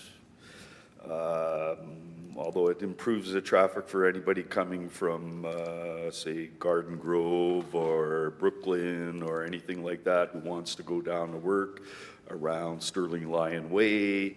I actually used to go out with a woman who used to drive to work from Chalmers Avenue all the way down around Sterling Lion Way. And actually, there were methods for her to get there. She could do it in 25 minutes, but anyway, but the road she took would not support the heavy truckloads that are required for Kenniston, Century, and the St. James Bridge. So we started last year. We set aside the money in order to removed the old Arlington Bridge, which needs to be removed, and we also funded the continue detailed design. Now, I still believe that, you know, the number one road-related project is the replacement of the Arlington Bridge, but as a teenager, I remember hearing about the widening of Kenniston. I remember the member of parliament, I can't remember his name's not coming to me right now, the member of parliament from Winnipeg South, talking about the need and that we were going to do this, and that was in the early 90s, I believe, ma'am. Yeah, that's right, Reg Alcock, yeah. So this has been here. People know it, and it is very distressful for people who are going to have their land expropriated. There's no doubt about that. That's the difficulty, but we have a growing city. And so I'm supporting this because we need to. Actually, there's a bridge that could fail. You know, the Arlington Bridge, I think, was handling around 10, 11,000 motor vehicles a day. Couldn't handle commercial 5-ton trucks and so on because the bridge would wobble. You can't even get transit, so there'd be transit improvement. And so I'm just going to end on this and just again, I still believe that the Arlington Bridge, at the current estimate of $181 million, should be done, but there are extenuating circumstances that have slowed down even the province considering helping to fund the Arlington Bridge, and that is, I'm not going to get into the whole idea that CPKC is going to remove their rail yards and goodbye jobs to people in Winnipeg, and I mean good-paying jobs, Madam Speaker. But you'll still need a bridge to go over what could be an east-west LRT from the airport out to Transcona, and it's out there, and people could hop off and catch the FXs along Main Street and other places to head north-south. Anyway, a grid system, which is what we've established. So, in conclusion, that's the other point I wanted to make. This is about improving the ability of transit to be more frequent and more convenient. So that's part of it. And our future in Winnipeg, sorry folks, it's electric vehicles. Sorry, the vehicles are still there. We need to support the motor vehicle traffic, and there's a lot of people that use Kenniston to get to work. A lot of people, and they don't live in the Southwest. Thank you. Thank you. Next is Councillor Mays, followed by Councillor Santos. Thank you, Madam Speaker. Good to see Councillor Eadie talking about some issues pertaining to his ward without being heckled or told that he's going on and on. So I'll talk a bit about some issues that pertain to this and talk to my ward. So it's a budget referral. I can support that. We've had a lengthy debate about this project and its merits previously. I was on the losing end of that. I'll come back to that in a moment. But a couple of things. First, thank you to Mr. Dryborough, who's up in the stands here, along with Cynthia Weeb and Tyler Craker from our staff. I did ask to see the report. I was allowed to see the report. It is in some ways an improvement over what was produced earlier. It does build in things like contingency. Certainly, it would be useful to have these sorts of reports on other projects. We don't know if the Arlington Bridge has a net benefit of $10 million over the next 50 years. We don't know because we only did one for this project. But certainly the Deloitte recommendations were incorporated by the staff, so I wanted to thank the staff. One issue that arose there, this is the problem with you don't have the reports being made public. The report actually says we're going to move the entire land drainage sewer westerly for reasons related to construction. I said, well, that's got to add to the cost. Huge meeting, 7 staff. No, it doesn't actually. We're just moving a few meters. So it would be useful to have that information for the public and for councillors instead of having to go through this process. But to the credit of Ms. Weeb and others, they've talked about this is a CSO project as well as a road construction project, and there aren't additional costs for moving the pipe a few meters to the west. So maybe 3 things.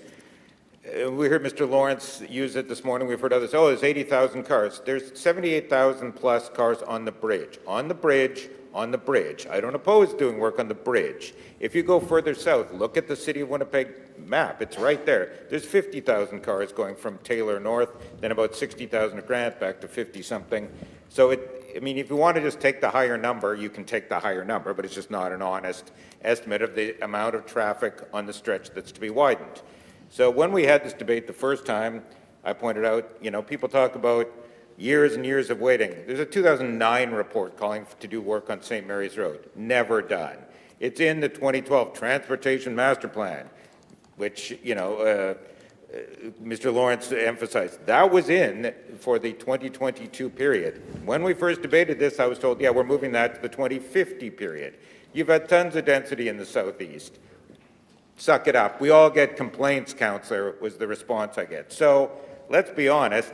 Oh, well, Kenniston's going from 3 lanes each way and then 2 lanes. Well, St. Mary's and St. Anne's, it's 4 lanes going to 2 lanes for a stretch. So, and it's 40,000 cars. That's what the stats say. So I'm pleased to see Mr. Patman, who's doing a great job moving forward with the study of traffic on St. Mary's Road. As the mayor says, the downtown is the heart. We want people to come downtown. Well, then let's respect that and try and have some sort of bike facility or transit facility on St. Mary's Road, much like we're doing an improvement to Kenniston. Secondly, I got to say, St. Mary's Road is a frequent transit corridor. It is.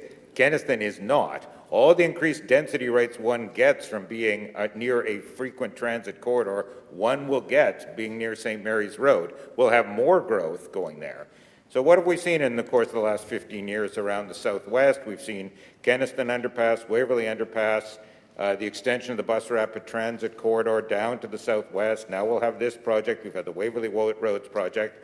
What have we seen in the southeast? Well, I think about $5 million to extend Bishop Grandin, as it then was. About $5 million to extend Bishop Grandin east of Lage. That's it. Now, there hasn't been as much, there hasn't been, St. Vital Bridge, as far as I know, is an existing bridge. I believe it was built in 1965. So thank you to Councillor Lukes for reminding me that St. Vital Bridge is getting maintained. Yes, it is. So is the St. James Bridge, which I support. So the point here is new and expanded facilities. So, but anyway, if you want to keep heckling me, you can certainly carry on doing so. It doesn't really distract me. So St. Vital and the southeast, not just St. Vital, there are other wards in the southeast, has not had the same growth as the southwest. It's about 40%. The numbers from Mr. Dryborough verify that. So just seeking for some respect for St. Mary's Road. It is, as the mayor says, the way to get to the heart of the city, the downtown. And if you look at the numbers, there's over 40,000 vehicles traveling that stretch of St. Mary's Road.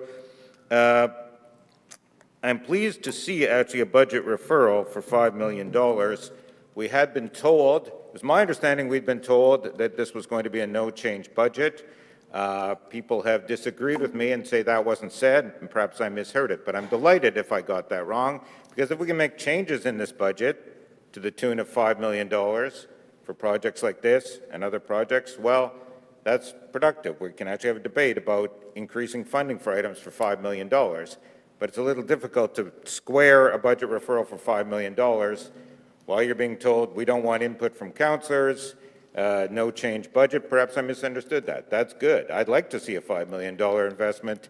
In my ward, I've been seeking that for some years now. So I'm pleased to see we aren't just saying it's a no change budget. If we're referring this, and we're not approving it today, it's a budget referral, and I support that.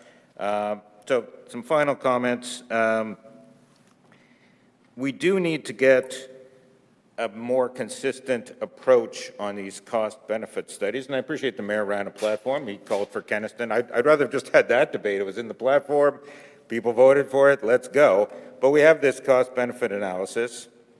Included in that are 2 different things which I find interesting, and this report talks about it. 7.4 million, and the net benefit's 10 million, right? So most of the net benefit is positive utility, people feeling good about bike paths and their health benefits. So ironically, that the portion of this project that kind of gets it into the positive column, by and large, is the AT pathway. You can't tell that from the report, but if you go and look at it, then Mr. Dryborough can confirm that. So good, let's keep doing that. Let's keep saying, okay, there's a benefit beyond simply spending money on AT facilities. There's a benefit to that. So I'm pleased to see that. And mostly I'm pleased to see the recognition that Mr. Dryborough and Mr. Craker, who's spent a lot of time with me on this and loves a good debate about utility and discount rates. But I think we have to question the utility of doing more of these studies if we're going to do them inconsistently. And my point is, this cost-benefit study puts a value, $250 a ton, I believe, on carbon savings. So let's think about that when we debate building retrofits. Let's think about that when we debate some other environmental measures. We're going to spend money on them. Maybe we'll save money on utility costs, but there's also a societal benefit that comes from that.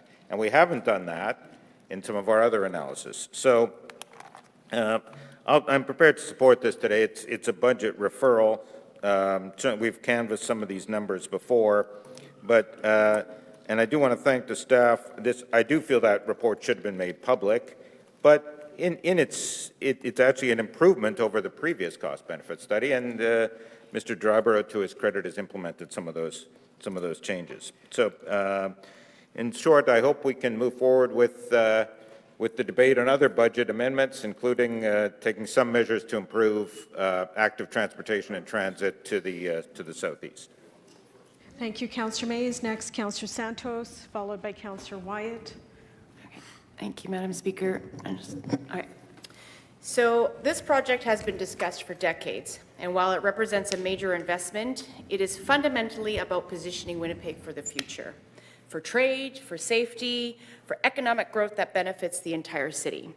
Route 90 is one of the most important trade and transportation corridors. It links our industrial lands in my community, Centerport, and the Winnipeg-Richardson International Airport, all key economic engines that increase jobs and investment for our city. It also connects people to opportunities, businesses to markets, and the city to the national transportation network that moves billions of dollars worth of goods every year through our city.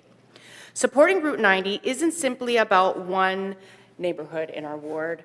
It's about strengthening Winnipeg's role as a trade and economic hub. We are the center of Canada, and we got to remember that. And so it's one of our key north-south routes, and it underpins the flow of goods, services, and talent that keep our economy strong. It's also, and I haven't heard yet, but it's also a crucial role in connecting Newa-Odena, an Indigenous-led redevelopment of the former Capillon Barracks, the largest urban reserve in Canada. We need to be celebrating that. It's the center of reconciliation, commerce, and opportunity. The surrounding infrastructure, Madam Speaker, really needs to be ready for that type of growth.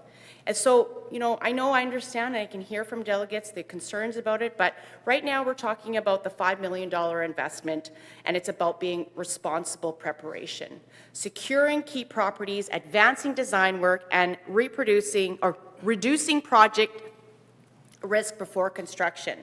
So it positions Winnipeg to move forward quickly and efficiently once federal and provincial funding partners are in place. And of course, we really need those partners at the table. Honestly, we can't move forward unless we have 3 governments in place. But at the same time, I want to make it abundantly clear, Route 90 cannot be our only priority. We have an equally critical need in the northwest side of the city, the replacement of the Arlington Bridge. I know I need to be city-focused, but there's parts of me that, wants to be also focused on Point Douglas. We know that for over a century, Arlington Bridge has been a vital connection for the residents of the North End and Northwest Winnipeg, as well as Chief Peguis, linking families to schools, recreation, and healthcare workers to HSC. So it's much more than an old piece of infrastructure. It's about social and economic connector that binds communities together. Unfortunately, the bridge has reached its end of serviceable life, and it's really sad to see it being decommissioned and taken down. So without a new bridge, we need to realize we're risking the deepening of the divide between north and south side of the CPR yards, not just physically, but economically and socially. Point Douglas is one of the poorest communities in Canada. 1 in 4 children live in poverty. If the bridge is not going to be replaced, Madam Speaker, then at least, the very least, we need investments in transit, active transportation, recreation, to basically lift these families out of poverty.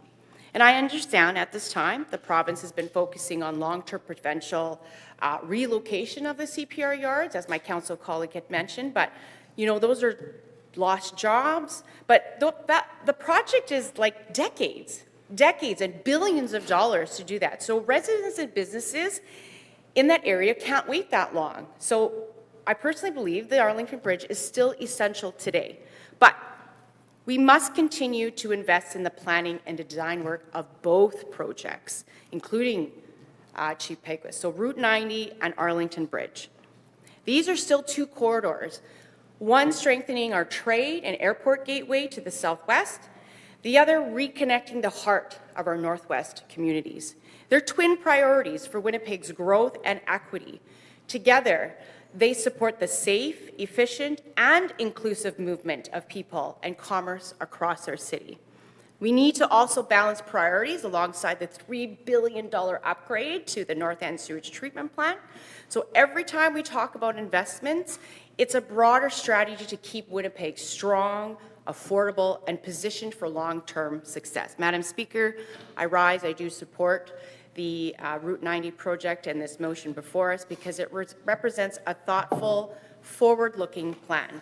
It positions our city, I'm going to reiterate, it positions our city to grow responsibly, to partner with Indigenous leadership at Niwa Nawi Odena, and to strengthen our economy in a way that serves all of residences. But I will continue to advocate just as strongly for the Arlington Bridge, because the people of the North End and the Northwest deserve the same attention and level of investment and attention. So these are not competing priorities, in my honest opinion. They are complementary parts of one vision, a connected, equitable, and prosperous Winnipeg. Thank you, Madam Speaker. Thank you, Councillor Wyatt, followed by Councillor Chambers. Yeah, Madam Speaker, I rise. I mean, the fly in the ointment here on all of this is how we're going to pay for it. And I understand that the budget is coming up. Everybody's been talking about the need, why we got to build this, but so far I have not heard how we're going to pay for it. And so I just want to speak to that for a moment. I think we have a proposed map for motor vehicle network in one of the appendices, Appendix A, Map 9. And I would say the map before us is good. However, it could be better. There's a lot of projects here that are not identified, that was identified on the original transportation master plan that goes back to 2011 that somehow got dropped off. I can tell you right now that if you're a driver in the city, which I am, along with many others in the city, you only have to go down to Aberdeen-Mickinaw at rush hour in the morning or at the end of the day to see the congestion all along that route. You can see the congestion north of the existing Route 90 that's being projected, as well as south.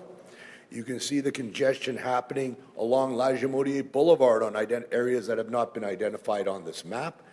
We know we're facing great challenges, not to mention the fact that the map before us has nothing in terms of rapid transit. We have no dedicated BRT corridors. We have no plans for LRT. A city of our size, 700,000 or more, usually starts planning LRT like the city of Hamilton is now underway in doing. We have no vision. We're not even planning. We're not even talking about it. And yet, how are we going to fund what we even have here? How are we going to fund, Councillor Wyatt, what I'm even talking about? That's a good question. But I think that's where leadership comes in. We have to be very upfront and say, this is what we need to do as a city. And we need a comprehensive approach that includes alternative modes of transportation other than our road network. And we have to say to the citizens of Winnipeg, this is the cost. And to what I said to the gentleman who was up here earlier, and I want to thank him for speaking and having the courage to come here and speak before us in council. A lot of residents are intimidated.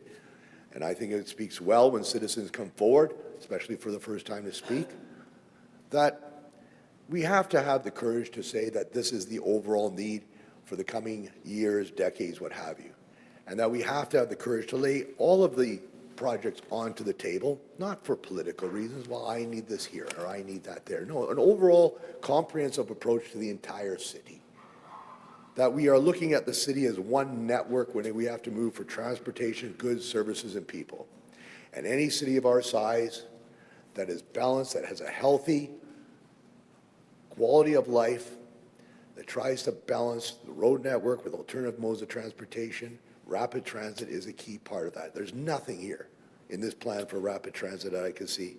Now, you could say this is talking about Route 90 and everything else, but it would have been nice to see a greater vision. Now, I know the rapid transit plan was moved by the previous council to put it on roads. I frankly feel that that was an abdication of responsibility and leadership, that we should have dedicated corridors. Any other city that builds rapid transit has dedicated corridors, whether it be for BRT or LRT. And that one of the key things we're not doing as a city is to assemble the land associated with those corridors in advance, whether we're building it or not at that time. However, all of this costs money.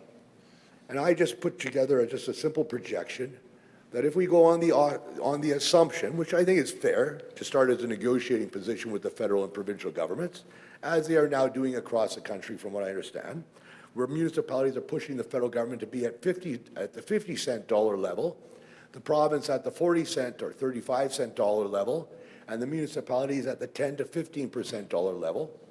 If we were to set aside a 2% property tax increase a year for the next 10 years, that would gain $150 million, actually more, because it'd be compounded, and that'd be $150 million thereafter, 10 years growing. So 150, you'd be jumping up to 300, 450, and thereafter into year 13, 14, 15. We would actually have a fund, a reserve fund, in other words. When the councils of previous years wanted to build a water treatment plant, which now exists off of Highway 206 in the RM of Springfield on the other side of the floodway, they knew it was going to be $100 million plus, big money back then. They set aside a sinking fund, a reserve fund. Councils before would set aside funds for future projects. We need to start doing that now. And we should really have it as a global fund for a rapid transit and for roads without singling out. And we should be allowing a proper transportation master plan where you do an origin and destination study, which we did not do in the last revision, which we did in 2011, so that we can actually get the results back to identify the problem areas in our city, the congested areas in our city. For the longest time, the congested areas, as we know, the worst, Confusion Corner and Second, Regional Lagimodiere. Maybe that's shifted. We don't know. We don't know because we didn't do an origin and destination study with the last plan. We're just going by politics. I want my project. Well, that doesn't cut it.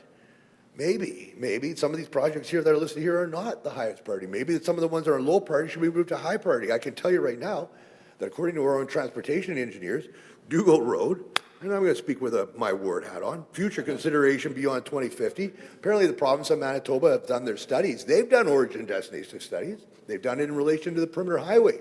And they're saying that Dougal Road is overtaxed, one of probably the two-lane busiest regional streets in all of Winnipeg now. And they want to see it upgraded right away. That's what they've told our engineers, who've reported it back to us, to myself as a councillor, and to the group that's doing the secondary plan in South Transcona. We want to add 10,000 more homes here. Anyway, Madam Speaker, we need to have the courage, and I'm hoping to see something in the next budget, to say this is, and I know we're going in an election year, and I know there's a tremendous pressure, as there has been historically in this city, to keep taxes to zero and, keep it down. I know that. But I also call that the downward Walmart spiral. We're on the downward Walmart spiral where the lowest price is the law. Well, the lowest common denominator is the law as well, Madam Speaker. That's a rundown infrastructure, congested streets, no rapid transit, more diesel fuel and gasoline into the air as we continue to watch other cities across this country surge ahead of us with regards to their infrastructure investments. It's wonderful that the mayor has been pushing hard on the North End treatment plant. But what I've been hearing from the province is that because we've been pushing only on the North End treatment plant, they're coming back and saying, well, that's all you're getting. That's all you're getting. We're not interested in other stuff. Thank you very much. We got our answer, but we have to go with them with the challenge that we have as a city, that we are the economic engine of the province. And the province right now, from what I can see, is not doing any economic development that's worth their weight in gold compared to other previous NDP governments, whether it be Eugene Costera, who would be at the helm, or back in the days of Howard Pauley and Ed Schreier, where they'd have a round table, internal people working on projects, new development. We seem to be the top priority of any government, Conservative or NDP in this province, in my opinion, should be economic development, economic development, economic development, because if you want a strong healthcare system, if you want social programs, how are you going to pay for them? You need to have jobs in industries, and you've got to attract and expand what we have here today is help existing businesses and attract new ones. Thank you, Madam. And I know the mayor believes in that too. Thank you. Thank you. Councillor Chambers and then Mayor Gillingham. Thank you, Madam Speaker. I rise this morning in support of this going forward. It's noted that Deloitte was asked to provide an assessment and recommendations with respect to this project. We note that the key components of this project are the roadway widening, the bridge rehabilitation and expansion, construction of a new bridge over the Assiniboine River, and upgrades to the land drainage system. What we know as well, and again, it has been hinted at in terms of induced demand and traffic being added because we're widening the roadway. But the reality is, as mentioned by Councillor Santos, is the fact that Odina Way is happening. It's happening regardless of whether this moves forward or not. And we recognize just the scope of the project for Odina Way and what that will represent in terms of residential homes, multifamily, as well as commercial projects that will be built in this area as well, increasing shopping and ensuring that Indigenous economics are center and forefront in terms of how they're moving forward, leading in some of the projects that we as the City of Winnipeg are collaborating with. Downtown is a good example in terms of both True North, the True North project that's going on downtown, as well as Wewena that's going on at the Hudson's Bay building. Odina Way is again another project that will add to Indigenous economic prosperity. So again, this is coming. So it is within our best interest to look at the area between Ness and Taylor, and making sure that we can accommodate the traffic that will come with the development, not only of Odina Way, but also when I look at Waverly West and Bridgewater, and the fact that that's not fully built out yet, but currently is about the size of the city of Brandon. And once that is completed, adding more traffic, more cars to the roads, but hopefully as well transit, making sure that this route can be a transit corridor as well, as indicated by Councillor Mays, where St. Mary's Road is a transit corridor. So perhaps as this is built out and more transit is added, it can lessen the impact of the increased traffic that we know will be part of it, but also looking at ways that we can support it through a design build process, and making sure that the contracts are bite-sized amounts that local contractors can bid on, making sure there's cost efficiency built into this as well, and making sure that there's flexibility during construction, especially for components of uncertainty that bridge design and building comes with. Operationally, the city can retain responsibility for operations and maintenance, avoiding inefficiencies for outsourcing from routine services, and as well as market alignment, making sure that the approach aligns with the capabilities and interests of all local contractors and national contractors, which improves the bid ability for project outcomes. And again, finally, strategic phasing, ensuring that early completion of the sewer works that is done can be done in coordination with the road work that needs to be done, that minimizes the impact on construction traffic during this period. So again, there are good pieces in the analysis that was done by Deloitte, and I encourage our council members to support this as it's going forward. It was mentioned that this is a trade corridor that leads to the airport, that leads to Centerport, that again, as we work on trade at the national level and making sure that Canada is competitive from a trade perspective, utilizing Centerport and then going up to the Port of Churchill. That can increase our markets as we look to European markets for trade. So again, this is a key component. This is something in terms of a major infrastructure. These kinds of projects is what the Prime Minister was talking about. It's now what the Premier is talking about, and I'm glad to see that, again, the Mayor was an early adopter in terms of running a campaign that talked about the increased capacity that is coming on Kenaston and Route 90, and again, Chief Peguis Trail. So again, incorporating all of this into the scope of where we need to be as the City of Winnipeg, and making sure that we have Kenaston and Route 90 brought forward, which includes the bridge, reduces the cut-through traffic from communities like Tuxedo and River Heights, and making sure that there is a proper flow of traffic. So again, with that, I support this, and I'm encouraging council members to support it as well. Thank you. Thank you, Councillor Chambers. Next, Mr. Mayor. Just before I would move, give your we remarks. go past noon, Madam Thank Speaker. you. Mr. Mayor moves motion to work past 12 noon. All in favor? Aye. Contrary? That's carried. Thank you. That wasn't a very robust aye on the working past noon, but we'll take it. I do want to rise to just make a couple of comments. Excuse me. Earlier this week, I attended an event, and Kathy Tallman, for those who know the Tallman family, Princess Auto folks, came up to me at the event, and she wanted to introduce me to a group of students that the Tallman Family Foundation funds. And if you know anything about the Tallman Family Foundation, it gives full scholarships, university scholarships and trade scholarships to students that want to take trades, to hundreds of students that are students predominantly from high schools in the North End, where there may be times economic challenges.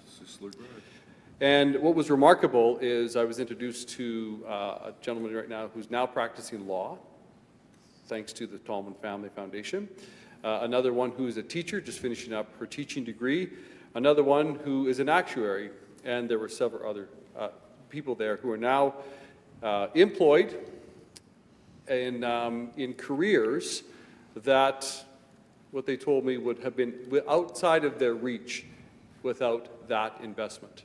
The point of the matter is that foundation, and a credit to people like the Tallmans in our city, but that foundation invests in potential. It invests in the future. I can't overstate that the investment in Route 90 is about the potential of Winnipeg's future. There is no doubt. Route 90 is one of the most, if not the most important, economic trade route in our city. I do appreciate what Councillor Orlico said. He is the area councillor who has residents, property owners directly impacted because of their location of their property. That this $5 million amount recommended to the budget is important to help and deal with those specific needs. This is a very important project for the region, but it's certainly not a local street project, as we know. It's a regional trade route that connects the north and south of Winnipeg and even beyond.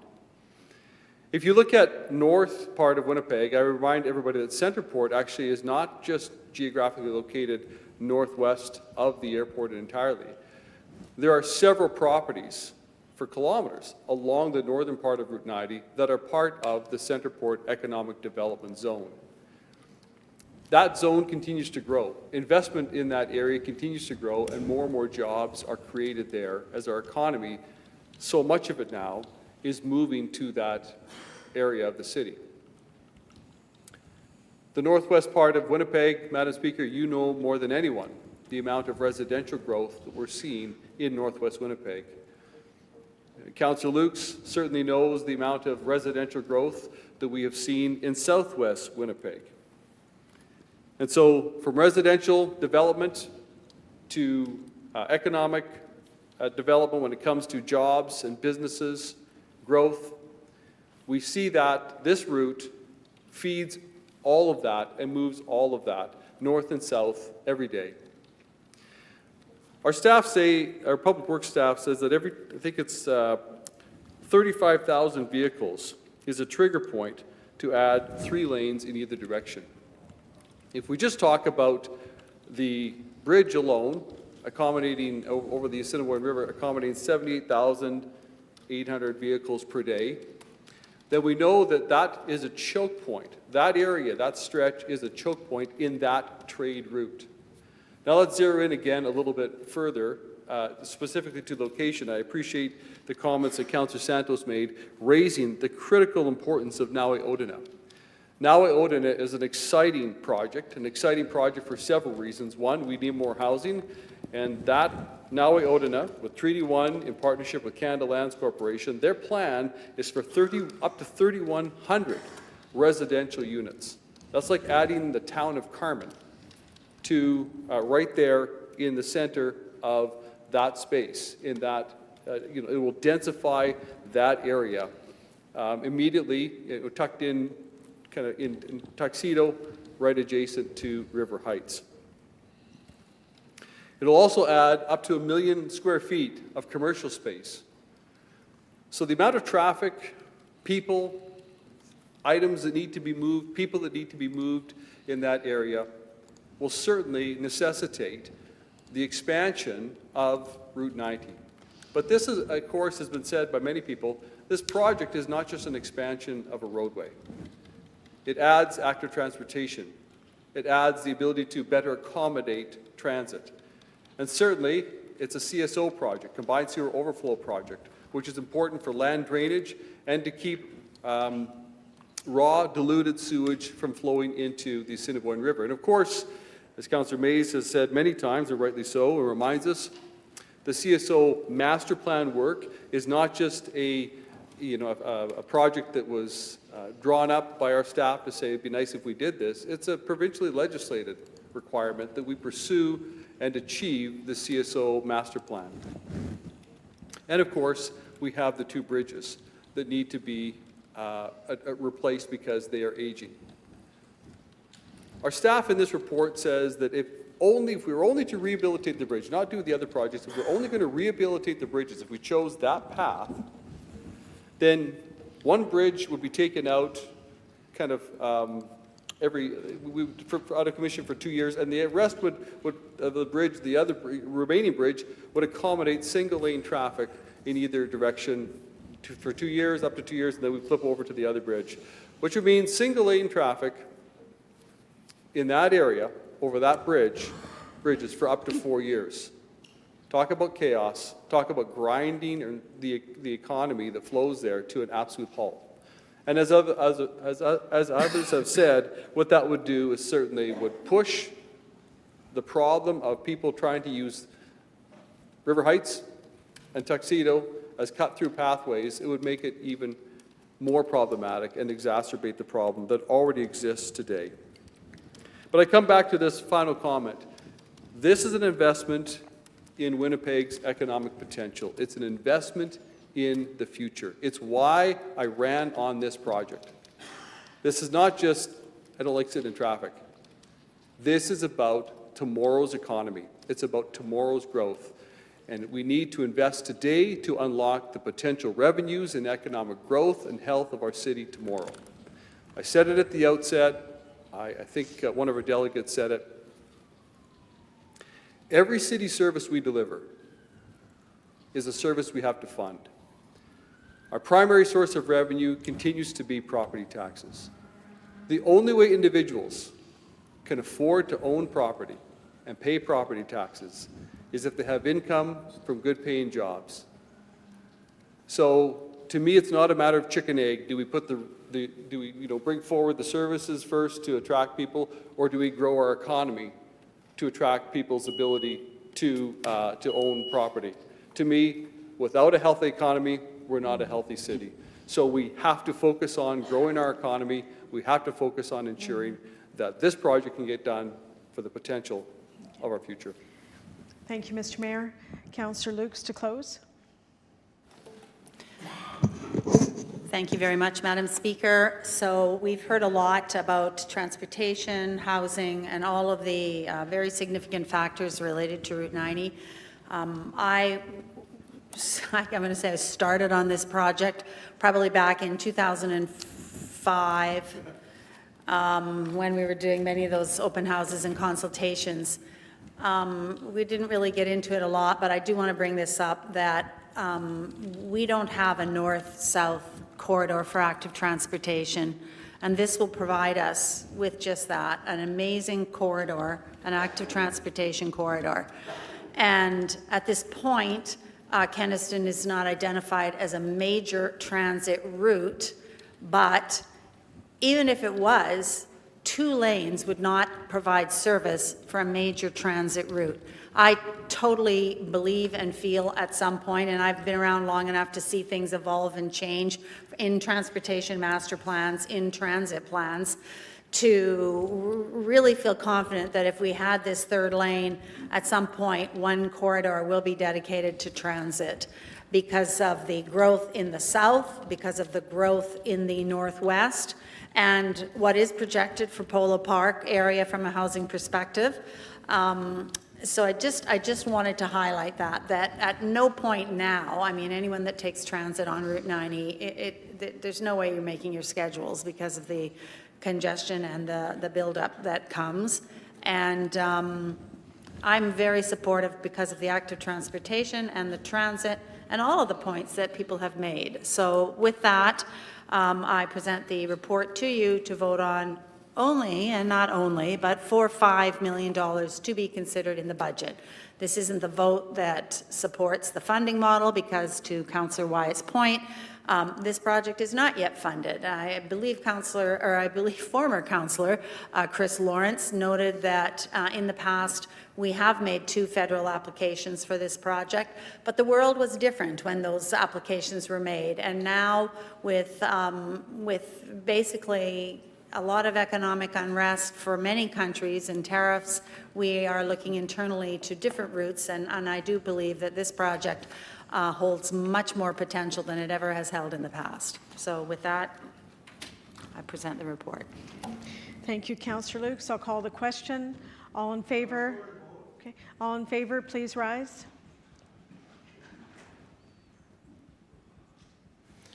His Worship, Mayor Gillingham, Councillors Chambers, Dobson, Duncan, Eadie, Lukes, Mays, Orlico, Santos, Wyatt, and Madam Speaker, Councillor Sharma.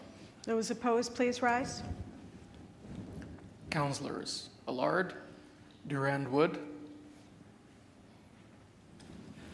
The vote, Madam Speaker, yeas 11, nays 2. Okay.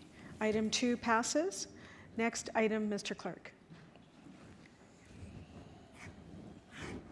Item 3, expansion of on-request night service beginning in December 2025.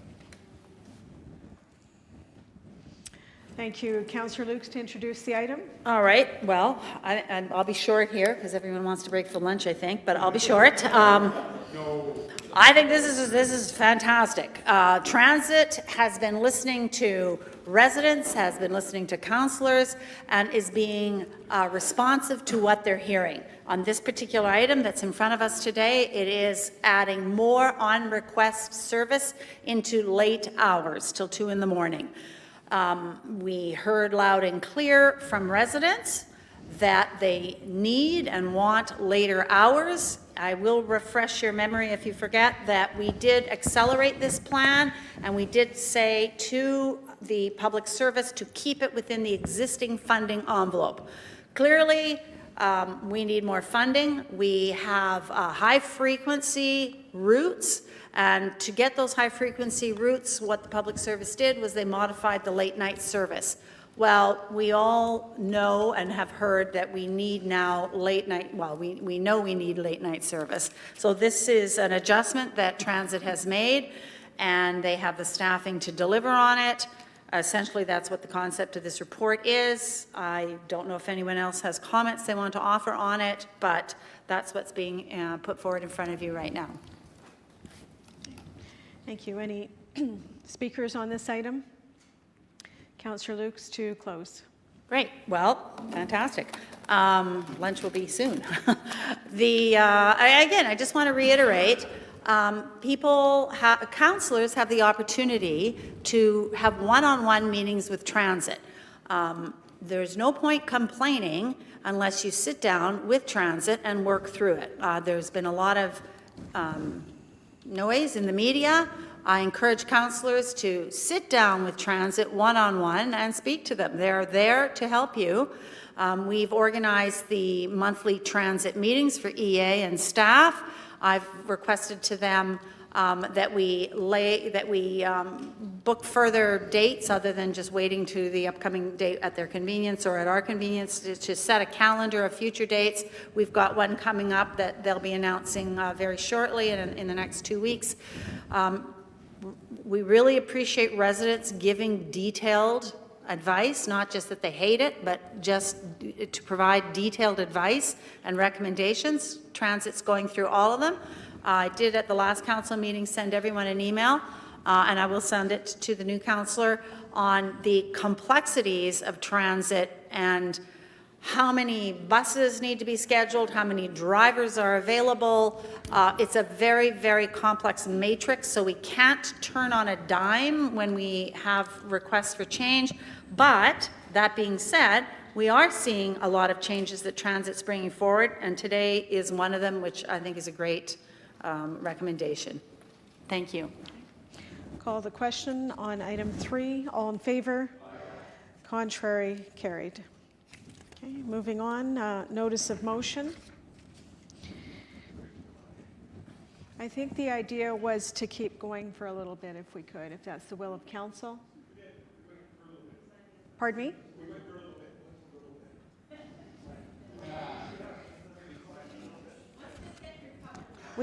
Let's do the Public Works Committee.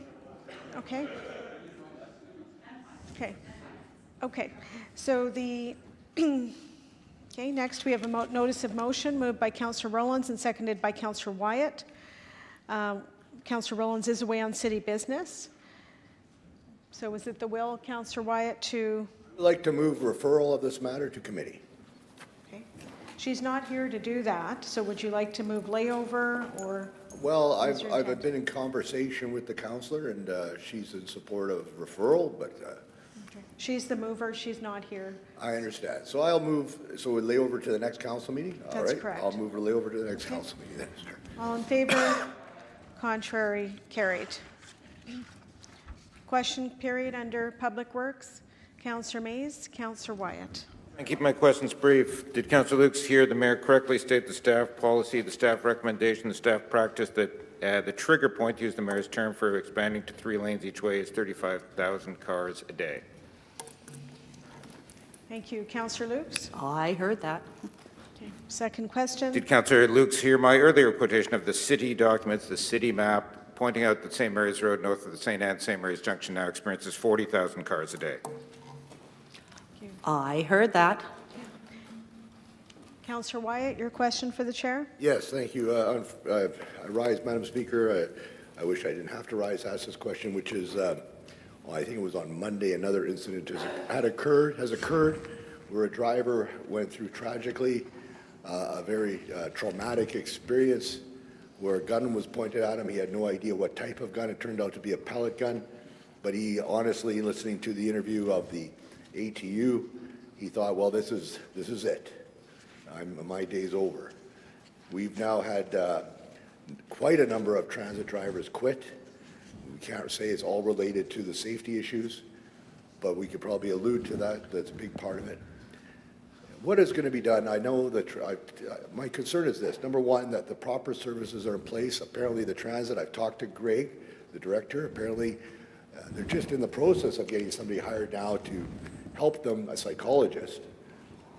We really have to step this up. And what can we, and in terms of the shields, when I was on the committee, we were going back and forth on shields, and now we have a shield which is substandard. Now it really has to be fully enclosed. How can we expedite all of that, both in terms of mental health challenges that our transit drivers face? He wanted to quit, and then of course he's not eligible for any of the benefits, right? And so how do we ensure that if they do quit, they still have benefits to tap into, in light of that fact that if we're the ones who are the position that they're taking now is it's probably one of the more dangerous jobs in the public service of the city of Winnipeg, as it stands. And secondly, how can we get the new shields in place ASAP that is fully enclosed that will protect these drivers? Thank you. Councillor Lukes? Thank you for your questions, Councillor Edie. So, Councillor Wyatt? Councillor Wyatt, sorry. What our transit drivers are experiencing is really, we've never seen that before in the city of Winnipeg. I want to commend all the transit drivers. I take the blue line back and forth from my place to City Hall in 35 minutes or less, I will note, and speak to transit drivers a lot on my route, and you know, about the changes, about many things, and they're doing incredible work. So I just want to put that out there. They're doing incredible work in just an unbelievable world that we live in right now. In relation to the mental health services, that definitely is an HR issue, and actually no one's brought it forward at our safety committee. I sit on the safety committee, so I will look into that further. In relation to the transit shields, which we've been working on for quite a while, and I'll just briefly update folks, it's been in the media, but working very closely, hand in hand with ATU, to get new shields. So what happened was we had requested half shields be made, newer versions of half shields be made. This is what ATU wanted originally. We had some prototypes made up, had them installed on the buses, had buses lined up for drivers to use, because we want the drivers to be happy, or we want them to be comfortable with the half shields. Well, the half shields, two things. Drivers decided they didn't want half shields, they wanted full shields, and the half shields that were on the bus weren't of a quality to withstand basically braking. So together, ATU and the safety committee decided, okay, we'll go for full shields. So the requirements are being put together, and an RFP is going out, and we will get prototypes made from the people that are responding, and we'll have the drivers use them and try them out. It's really important, I can't stress this enough, that the drivers are satisfied with the type of full shield that we will purchase, because this will be in the millions and millions of dollars for a full shield. Everyone wants a full shield. We have to follow the procurement processes that the city sets out. They are aware that we want to accelerate this process, and we are very optimistic that we will be getting prototypes that will come back of full shields that will withstand pressure, and that we're hoping that are suitable for the drivers, because there's a lot of factors, right? They have to see, we have to make sure there's no glare, we have to make sure there's good ventilation, that it's not just sealed, that it is sealed to be protective, but it allows a seal that provides air circulation. So there's a lot of complexities to it. And I'm really happy to say we've been working hand in hand with ATU on this entire process. And, you know, through procurement, we're hoping that we can accelerate it. Second question. And just for the record, the blue line is the rapid transit line. I'm glad the councillor has endorsed the dedicated rapid transit corridor in her response for more of them. I just wanted to say that when I was on the standing committee, one of the biggest questions that I kept asking of the administration and hammering at, especially at budget time, was the amount of money we're losing because of the scofflaws coming on. And at that time, they didn't want to say it was up to $10 million, and then the mayor about a month ago confirmed it's $10 million a year at least that we're losing every year, people walking on the bus. That this is inherently the reason why we're having some of the safety issues today. And that if we can enforce the fact that these people walking on the bus who are entitled, who think they own it, when everybody else is buying a transit pass, if we can start not just warning them, but finding them and convicting them and taking them forward in terms of this, that we could start making the transit system safer again. But it's the fact that we've allowed it to become a free-for-all that has led to the safety crisis, I believe, that we're seeing today. What steps can we take to end these scofflaws from coming on, start to get our revenues back up, and restore the public's confidence in the system that was once excellent? Thank you. Okay. Councillor Lukes? Well, just so that you're aware, we've got our community safety team doing enforcement, and we also have the Winnipeg Police Service now. They've got a pilot project underway. I believe it goes to the end of December, whereby there are plainclothes and identified police officers that are riding the bus. Sometimes there's 20 of them throughout the city on any given day. And I don't have any data yet that's come back, but we're having I'm getting positive feedback from Mr. Bob Christmas on the results of this enforcement. And you're right, and you've been on this for a while. Sometimes the people that don't want to pay get on and maybe are troublemakers. Other times, people that don't want to pay can't pay, and there is accommodation for that too. So we have to take all of that into consideration, but I want you to know that we've got two forces, I guess you would say, that are working on fair enforcement.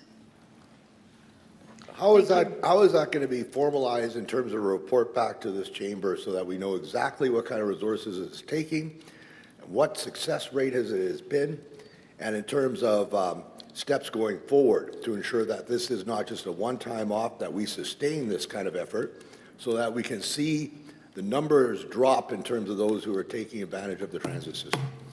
I'll commit to you that we will get a report back of some kind. I'm not sure what exactly, how the police will report it or how the community safety team will report it, but I will commit to you that we will get some reporting at the Public Works Committee.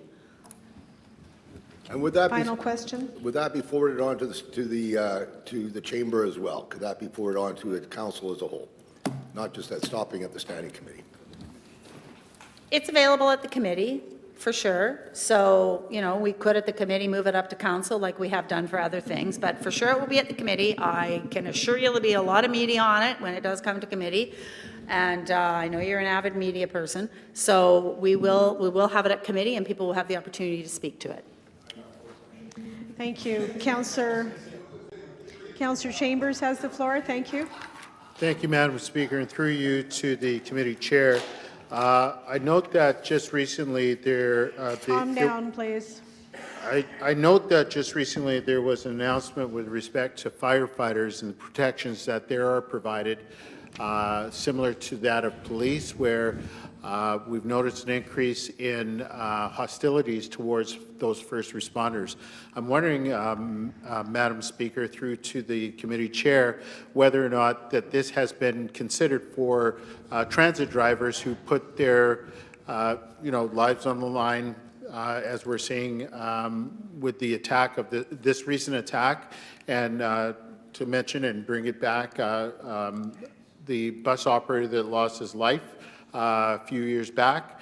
And again, whether or not those same protections can be afforded to bus drivers where there's additional accountability for those that intend to do harm to bus drivers.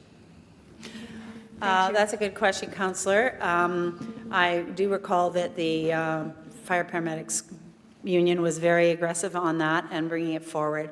And I will speak to the ATU. Thank you. Last question, Mr. Mayor. Thank you. No other way to say this except an are you aware question, twofold on that note. Are you aware that this council, as a reminder, adopted a motion calling on the federal government to include paramedics and firefighters in the legislative changes to protect them so that if there's an assault against firefighters and paramedics, they're treated, it's very much the same treatment as peace officers, including police officers, where that assault will be treated as an aggravated assault. It's not really a public works question, but are you aware that that legislation was included? But what I would say is that are you aware specifically, and you touched on it, Madam Speaker, the chair touched on it, that the fair enforcement that is being done right now is to, yes, it's to try an effort to recover some of the lost revenue, as Councillor Wyatt points out, and Councillor Brawadi has been very vocal about this over the years as well. But primarily, in response to what ATU told us, that 90% in their estimation, or by their data, 90% of the assaults on drivers and passenger disruptions were committed by those who didn't pay to get on the bus. Thank you. Councillor Lukes. Yes, Mr. Mayor, I'm aware of the request to the federal government, and I am aware of the 90%, and I'm glad that you brought that up. Thank you. Thank you. Mr. Mayor? And you probably are not, the chair is probably not aware of this, but are you aware that I have asked Mr. Bob Christmas that at some point very soon, he report on the good work and the early results of the fair enforcement. They did need some time, the community safety officer team and the police, but certainly the community safety officer team did need some time of this fair enforcement to start to collect some of the data and the incidents and the stories. Are you aware that I have called upon them to, before too long, produce at least a release publicly to let people know and the council know how things are going on fair enforcement? Thank you. No, I wasn't aware that you were, but I committed to Councillor Wyatt that I would, so glad we're on the same page. And I just do want to give a shout out to Mr. Bob Christmas and his team. They basically have created something that was not there before, and I think they're doing a spectacular job. And the data that they're collecting and figuring out what data they want to collect and report on and putting it all together for us is greatly appreciated. And it's, when you're starting out something new, there's great opportunities, but there's challenges. And I just want to thank them very much for their work and for Mr. Christmas's effort, because he's been, I think, outstanding in pulling this all together and getting this data for us. Thank you. Thank you. That concludes question period. Is it the will of council to continue for about an hour and a half? That's what it looks like? Or break for lunch? Okay. We will take a recess now and reconvene at 1:30 sharp, please. Thank you.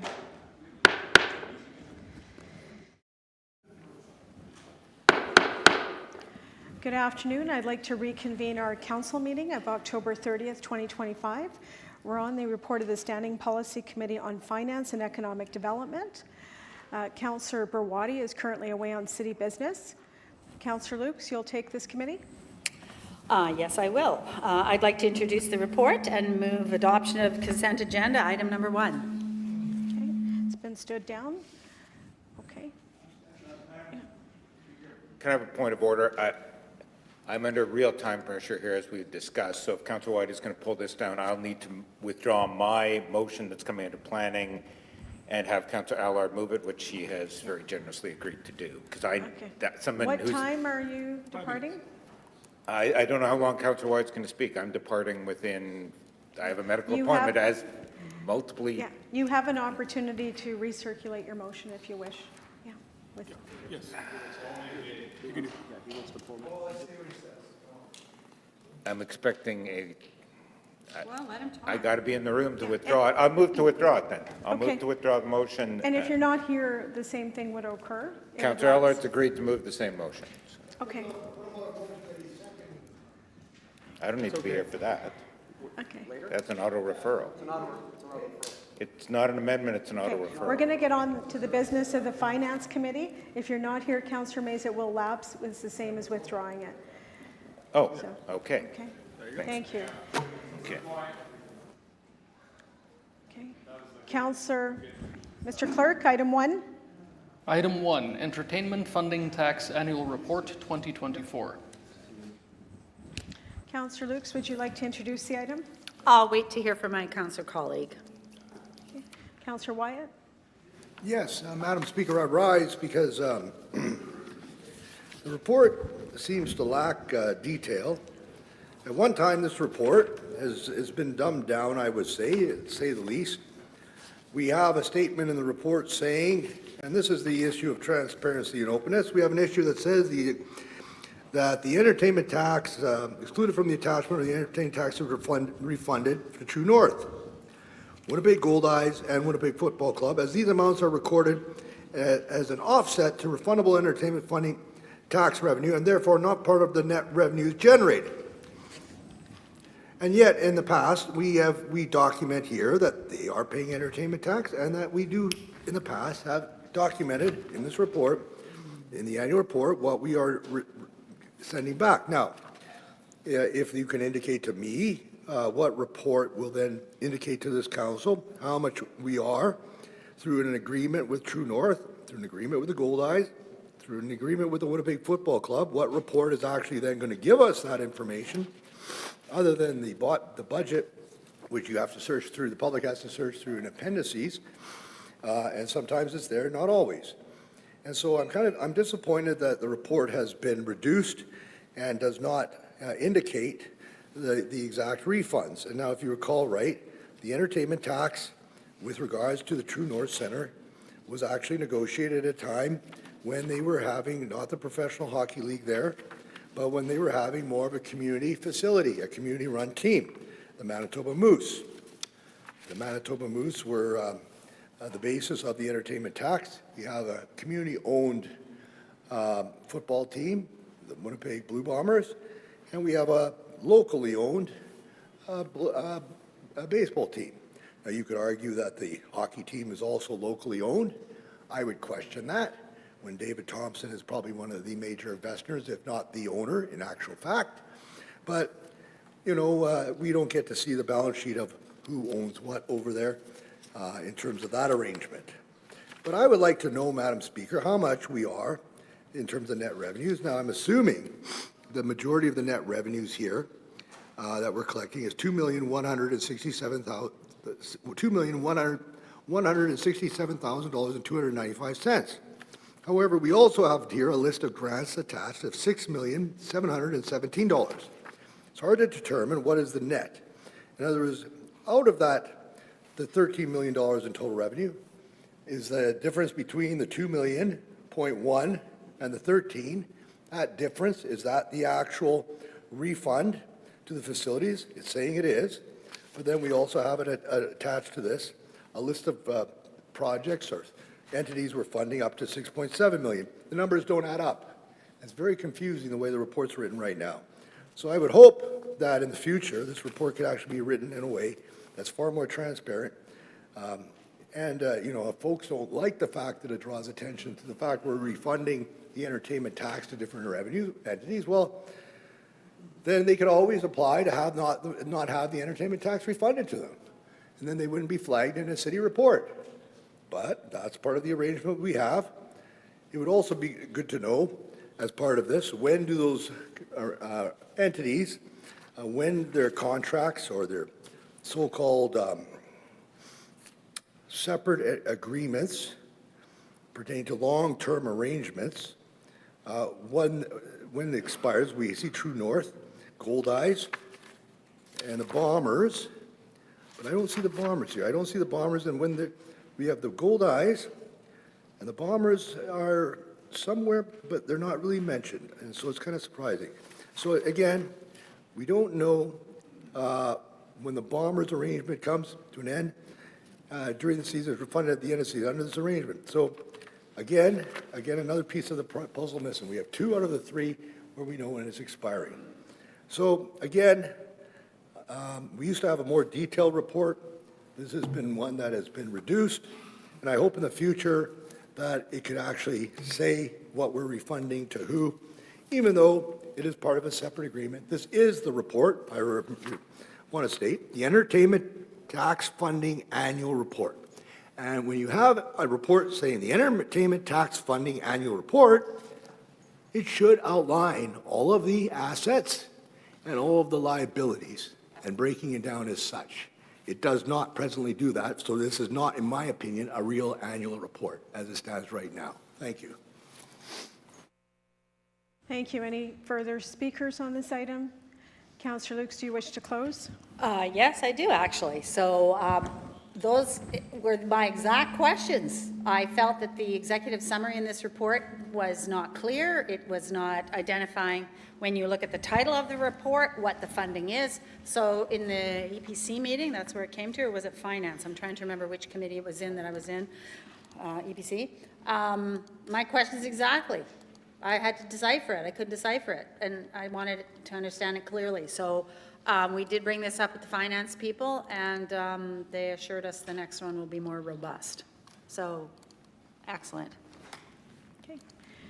Thank you. With that, I'll call the question on item 1. Okay, Councillor Chambers, Councillor Luke's already closed on the item, so no further debate, sorry. Okay, all in favor? Contrary? Carried. Okay, noted. Councillor Wyatt in opposition. Okay, we have no motions, no bylaws. We'll now get into question period. Any questions for Councillor Lukes? Councillor Chambers? Thank you, Madam Speaker. I note that in looking at the listing of arts and culture grants that it does define the 4 performing arts, opera, symphony, ballet, and theater, and the grant levels that they received. I note that last year, during our Winnipeg 150, the mayor had an event that raised money, that those funds were distributed to the performing arts. Is that included in these amounts, or is that separate and above? Thank you. Councillor Lukes? I'm sorry, I was focused on something else. Say it again. Okay. Could you restate the question? Thank you. Yeah, so again, looking at the amounts that are listed here in the arts and culture grants, looking specifically at the performing arts of opera, symphony, ballet, and theater. Last year was our Winnipeg 150. The mayor had a ball that raised money. Are those amounts included in here, or is that a separate amount? Yeah, I'll take that under advisement. I'm not clear. Like I said, I'm filling in for Councillor Barati. Maybe if the mayor has an opportunity, he could answer that. Thank you. Any further questions? Okay. Oh, here, right here. Mr. Mayor and Councillor Wyatt. Thank you, Madam Speaker. Through you to the fill-in councillor who's filling in for Councillor Barwadi. Is the councillor aware that the Winnipeg 150 Mayor's Ball, funds raised from that ball for the 4 performing arts were processed through the Winnipeg Foundation? I want to thank them for their participation. Councillor Lukes. Good information. Thank you. Thank you. Councillor Wyatt. Yeah, Madam Speaker, I bring to attention, I know the budget's coming out, and I know you're not the Chair of Finance. However, I also know you're the Chair of Public Works, so I'm going to ask you a Public Works-related question on the budget. And it's more not a question related to... No. It's not a question related to what's coming out in the budget, but it's a question related to how we have determined the budgets in the past. And, Okay, we haven't heard the question yet, Councillor. no, it's germane to the budget. It's germane to the budget. And is this, if you let me ask a question, you'll understand. So, in the past, the way we've broken down our capital funding for local streets has been based on the percentage of streets that we have. Therefore, that's a percentage that we're going to get out of the budget. Now, what's interesting about that is that for those of us who have approved new developments, streets that are brand new, in other words, streets that are probably going to last 15 years for sure, or maybe even 20 without having to touch them, that they are actually now calculated as part of the overall kilometers, and therefore we're actually getting less of an overall grant in terms of the capital budget. And I know the councillor has been aware of this because her ward is one that she's added streets. My ward is a direct disincentive to approve new subdivisions because now I get less, and my ward gets less as in terms of the overall pie of the existing capital budget. Is there anything going to be underway to address this so that there could be actually a net discounting so that that could be reflected more accurately based on the fact that a new road should really not come on stream and be calculated as a road for at least 15 years, maybe 20, but 15 years for sure. And then you put it into the overall pie. Thank you. Councillor Lukes. Okay, you're asking someone who's been accused of having their streets paved in gold, but anyways, I'll leave it at that. So I have brought this up with Public Works, and Public Works says, look, go drive around in the neighborhoods that have poor streets. We never have enough money for streets. And, you know, I drove quite a bit in Councillor Gilroy's ward this past summer, and it's really, really a difficult area, right? And Councillor Santos, I took a drive around in her ward. I hear what you're saying. Why don't we bring that up at the Public Works Committee and see what they say? I know exactly what you're saying. I do have 2 areas that have old streets. You've got a few areas with old streets. But when you have new streets, you're kind of punished, I guess you could say, for having new streets. So, but then when I do look around at all the inner city streets and how old some, and then Councillor Eadie's ward, I didn't drive through Eadie's ward this year, but I can imagine. Thank you. The Second last question? time I checked, when we did the one-on-one with a chair of finance, and that's the only reason we have money today, by the way, for our streets, 200 million plus, because of 1% and 1%, regional and local. I mean, we didn't create a program for subsidizing the inner city. We did it as an equal program for all the wards. If we had a subsidy program, we should have. Now, or be open about that. My second question is this, operating funding. In terms of the budget, there's operating funding in terms of maintenance. Could we start to get a breakdown per ward of where that operating funding is going? Because I'm hearing that certain wards are getting more than others and less, certain wards are less, and even, and to the council's point, that some of them are even so-called inner city wards, that like Elmwood, East Kildonan, where in the past, they've been kind of, money's been taken out and moved to other wards to the benefit in terms of the maintenance dollars that comes under operating. Can we get a breakdown per ward on those? Thank you. The Yeah, I response? don't know if they do a breakdown by ward. I know they obviously do the maintenance program where the need is the greatest, and that may reflect at first glance, someone going, well, I didn't get X amount in my ward, and so got a lot more in their ward. But I know they do break it down in relation to safety, and where the need is the greatest. So we can ask, we could request that to come forward, but we have to, if that comes forward, and some have a small percentage and others have, 50%, we have to take the big picture into consideration. Final question? Final question, and again, without revealing anything related to the budget, but other cities have benchmarked their active transportation funding as a share of their overall capital. So typically, let's say 5 or 10%, some are more aggressive, some less, that automatically that's plugged in for active transportation as a share, for new bike paths, for grade separations for bike paths and so on.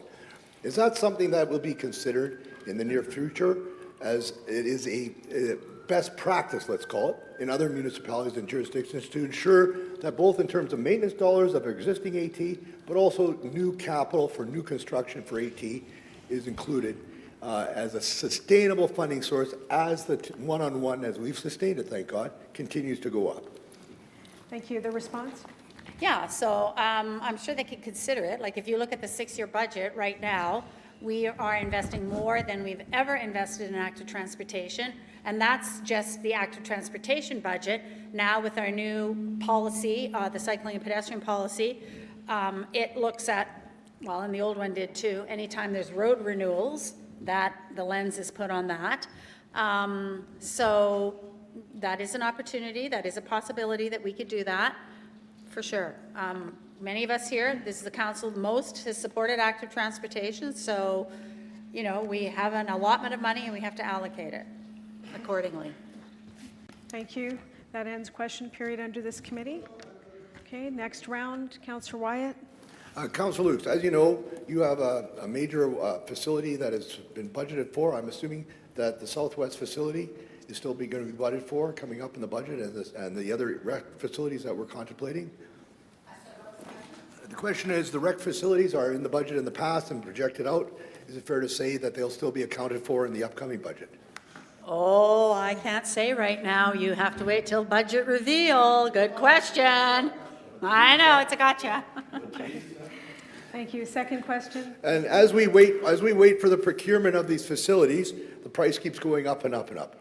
And there's some ideas and some thoughts, and I've had discussions with the mayor's staff, and hopefully be meeting through Mr. Sparrow, to look at options that have other scenarios for procurement.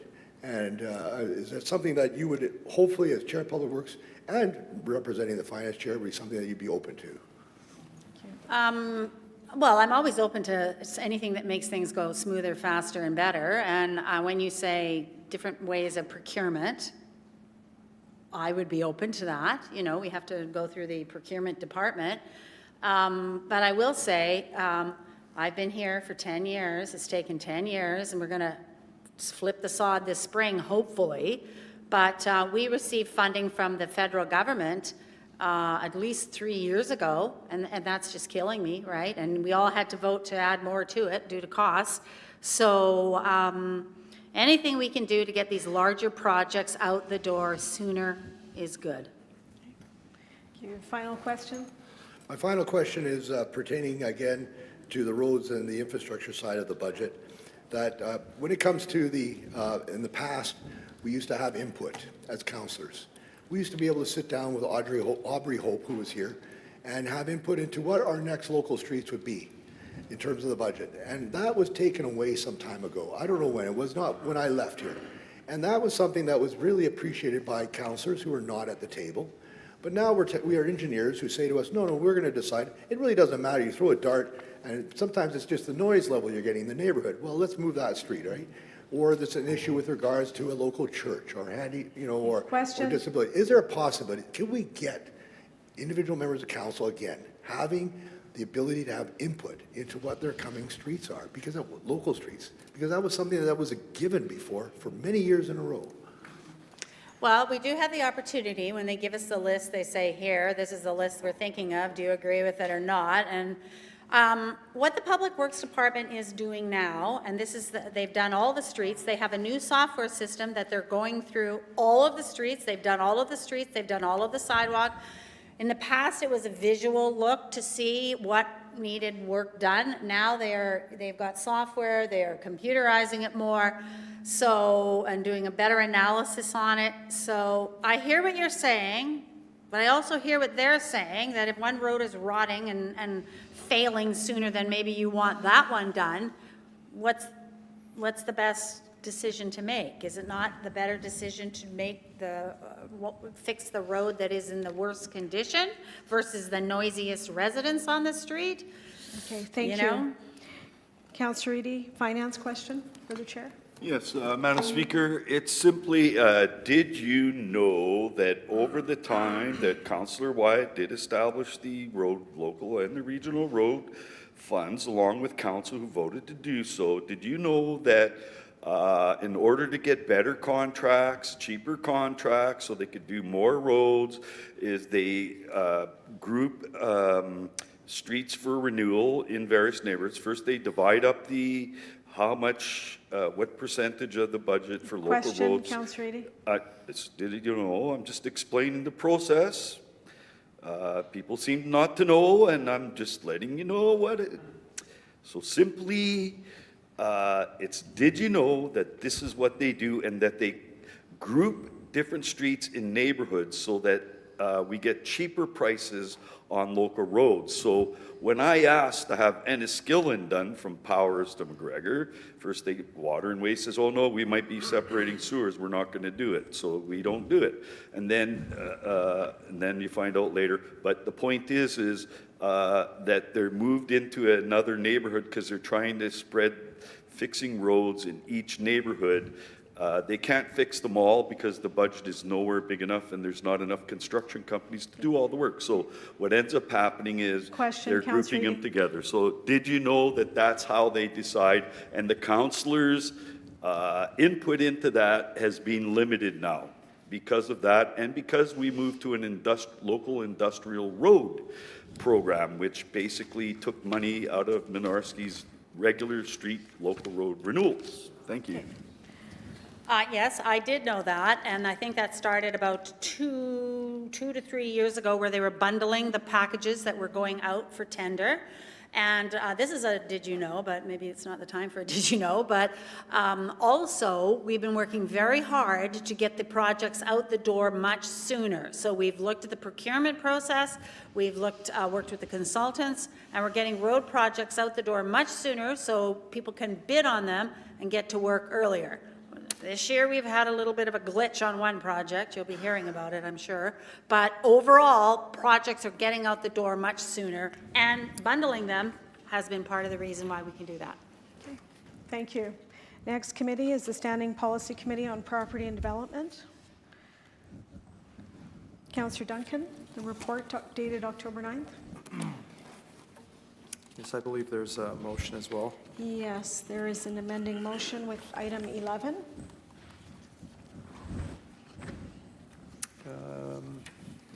I'm prepared to move items 1 through 10 and 12. Okay, I'll call the question. Councillor Wyatt. 2, authority for determining completeness of a development application. Mr. Mayor, item 1, exemptions for fees issued during the redevelopment of vacant buildings. Withdraw. Okay, I'll call the question. 1.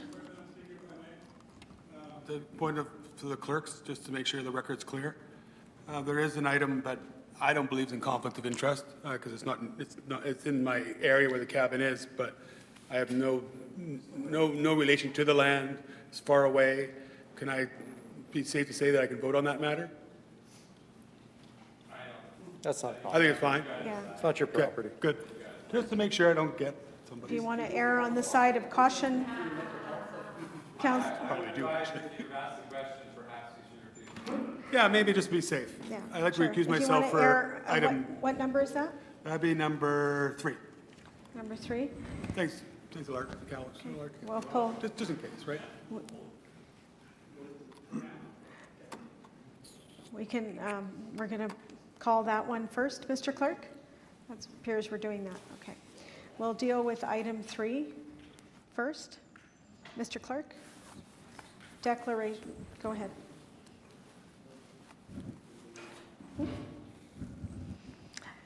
The item was item 3? Okay, go ahead. Item 3, declaration of surplus 61 Princess Street, part of 1220 I'm not Pacific sure, Avenue and I'm Point not de sure Bois that it's Bushland. item 3. Nope. So Councillor Lard, do you know which item it was? Yes, Item 3, as it's related to the Point de Bois portion Yes. of that item, is what I think the counselor, for safety reasons, our counselor from River Heights Exactly, has. that's what we heard. Abundance of caution. Thank he you, Mr. Mayor. recused himself for that. That's correct. Okay. Councillor Duncan, to introduce the item if you wish. nope, call the question. Okay. Any further speakers? No? Okay, I'll call the question on Please. item 3. All in favor?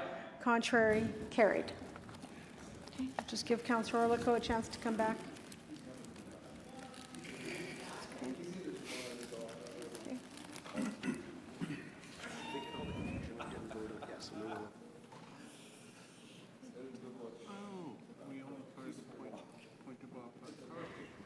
Okay, I'll call the question now on the consent items 1, 4 through 10, and 12. All in favor? Aye. Contrary? Carried. Okay. Mr. Clerk, item 2. Item 2, authority for determining completeness of a development application. Thank you. Councillor Duncan, to introduce the item. Yeah, thank you very much, Madam Speaker. This came before Council as an opportunity for those that are potentially struggling with getting a development across the finish line based on whether or not it is complete. At one point in time, Property and Development, SPC, and/or Executive Policy, EPC, did have authority over these matters and could deem an application complete. This council spoke that we would like to revert to that opportunity. Obviously, that's not carte blanche, just allowing people to petition SPC or EPC. That would come with reasoning as explained in the motion.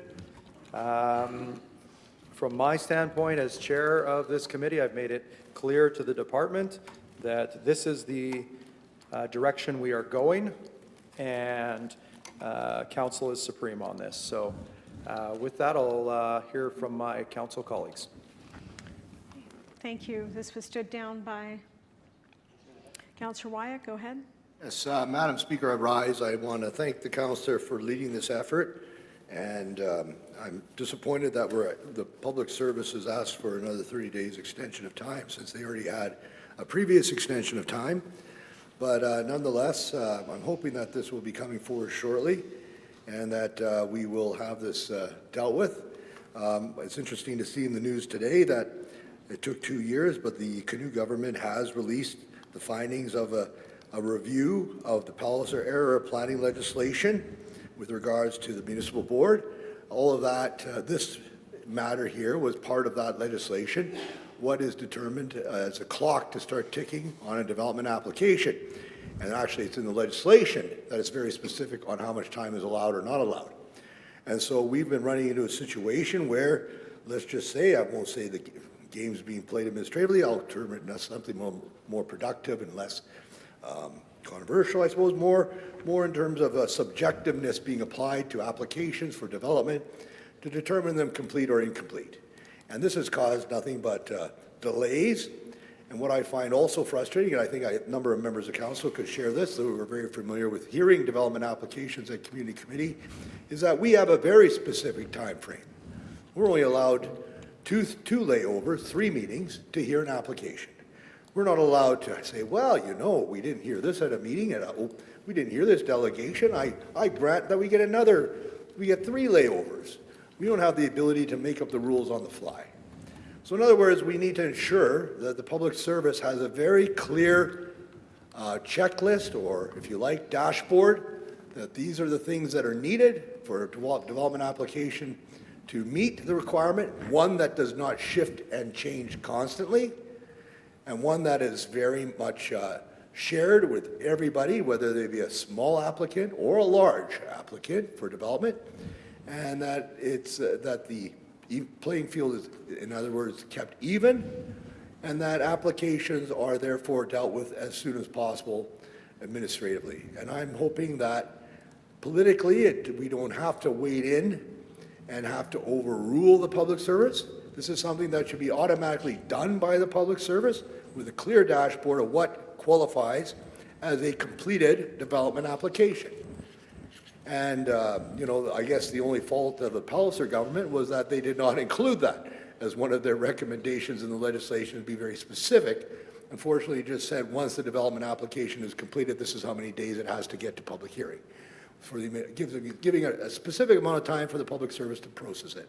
Now, having said that, I am very sympathetic to the public service with regards to the lack of resources compared to other jurisdictions that we earmark for them to process development applications. However, at the same breath, I will say this, that when I contact members of the public service and the planning department, and I still know they're working from home, I sometimes question that as well, that if it's all hands on deck and everybody's at the office and helping each other and assisting each other with applications coming in, I could see that. But the reality is, when some of them are still working at home, and you know, you got to walk the dog and this and that, I get it, that maybe you get distracted in the day. But the reality is, if we got everybody back to the office, and then we could determine if we need more resources in the planning department to start getting these applications moving in a timely manner. And you know, Madam Speaker, I just want to say, we're nowhere near what we used to be in terms of applications coming forward. The economy is slowing down, and it's a concern because we still have housing starts up in this province compared to Southern Ontario and the Lower Mainland. Right now, they're hurting dramatically, and all the trades there. We are still moving here, but hard to say what it's going to be looking like next spring. If Ontario is going into a recession, which a lot of people think it is now because they're shedding jobs like crazy, and by this time next year, or if not less, we will be in a recession as well. And so my concern is that we should be as nimble as possible with moving forward with regards to these applications. So I want to thank the chair for pursuing this and being on top of this, but it's unfortunate that it's taken this much time. Thank you. Thank you. Any further speakers? Councillor Duncan to close. Yeah, thank you very much, Madam Speaker. I appreciate the councillor from Transcona's comments on that. I just do want to correct the record on this. It was a 4-month process for the public service to come forward to request a 6-month extension. The committee voted to reject that extension, to go to a 30-day report back. And again, that expectation stands here today, so that's how we'll move forward with this extension of time. I also just want to put on the record that although folks are potentially working from home, that doesn't mean that they're not working. I stand with the councillor's comments that I would like to see everyone in the workplace, more so along the lines for teamwork purposes, and potentially to be as efficient as possible under the supervision of a team at their place of work. So appreciate the comments. However, I do have to push back on that note. And with that, I'd ask that you call to question, Madam Speaker. Thank you. Call the question on item 2. All in favor? Aye. Contrary? Carried. Next item, Mr. Clerk, 11. Item 11, subdivision and rezoning, 97, 99, 101, 103, 105 St. Anne's Road, DASZ 12 of 2025. Okay. Thank you. Motion 2, amending motion 2 lapses as Councillor Mays is not here. It's replaced with amending motion 6. Councillor Duncan to introduce the main item, and then we'll hear from Councillor Lard, the mover. Yes, thank you very much. This is an excellent project. We want to make sure that these projects are built out to their full potential. My council colleagues on Executive Policy Committee did bring a few points to the table at our most recent meeting. We had reverted back to the public service recommendation. There is some concern about the elimination of the, let me get this straight, car share. So happy to hear from my colleague on that. Thank you. Councillor Allard. Thank you, Madam Speaker. Thank you to Council for your consideration. I don't know, interpretations here? Oui? Yeah. Alors, peut-être quelques mots en français pour votre considération. Cet amendement remplace une provision pour avoir 2 communautés. Alors, c'est pour réduire le montant de circulation véhiculaire dans le quartier, ainsi que de réduire le nombre de lieux qu'on a besoin pour le stationnement. Alors, les urbanistes disent que pour chaque communauté, on peut, toute autre chose étant égale, je parle comme un économiste, toute autre chose étant égale, donner à peu près 15, l'équivalent de 15 stationnements par communauté. Puis on peut aussi imaginer 15 voitures de moins pour chaque communauté qu'on installe. Alors, dans ce cas-ci, 30. So, to repeat in English, I'd like to, well, I thank you, Council, for your consideration of this motion. I believe Councillor Mays would like to see this come back. I'd certainly like to see this come back.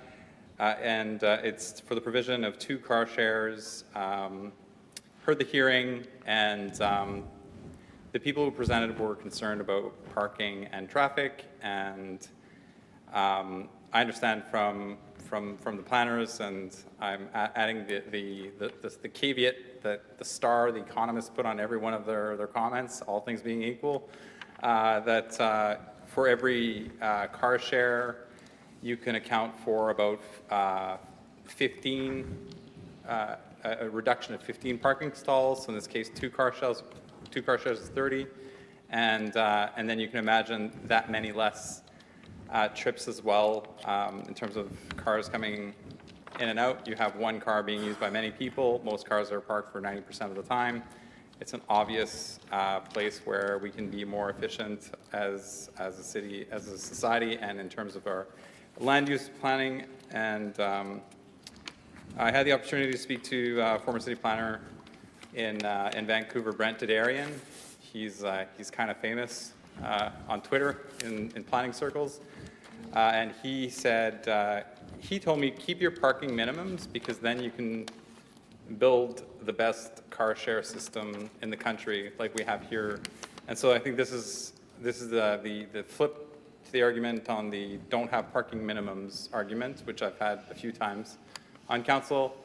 If you have parking minimums, you can build in things like car shares, cycling, parking, any other ways to mitigate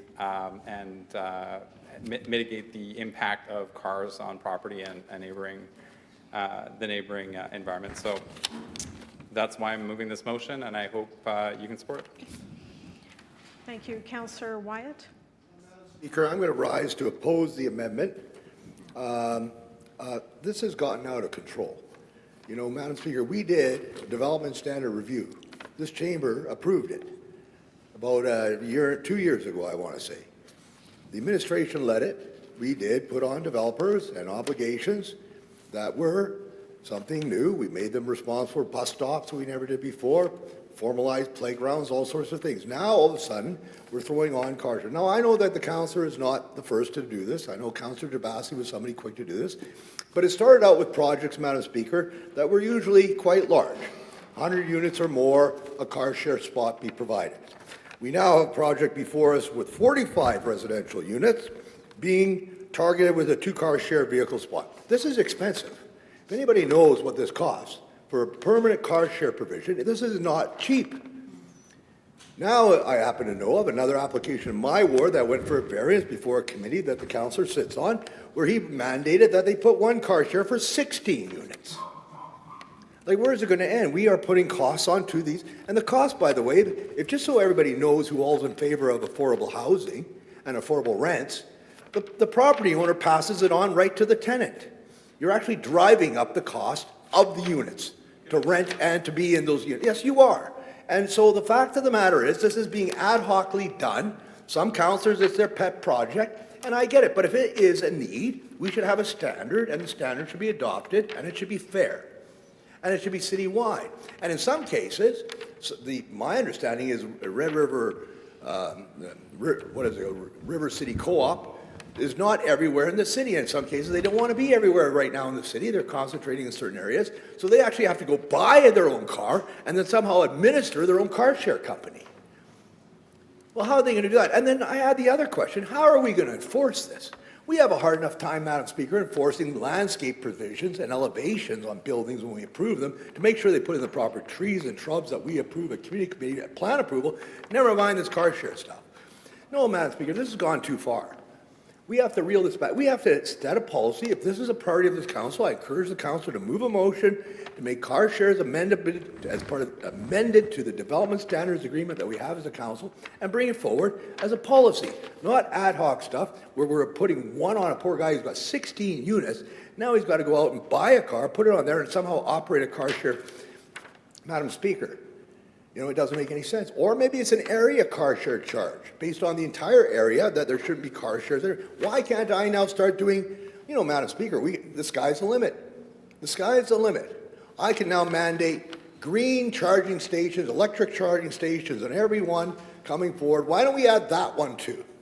That actually is less expensive because once they put it in, it's a one-time capital cost, and they actually can make a little bit of money for a few cents on every kilowatt of electricity, and actually within 5 years or 10 years get the capital cost back of the installation of the green.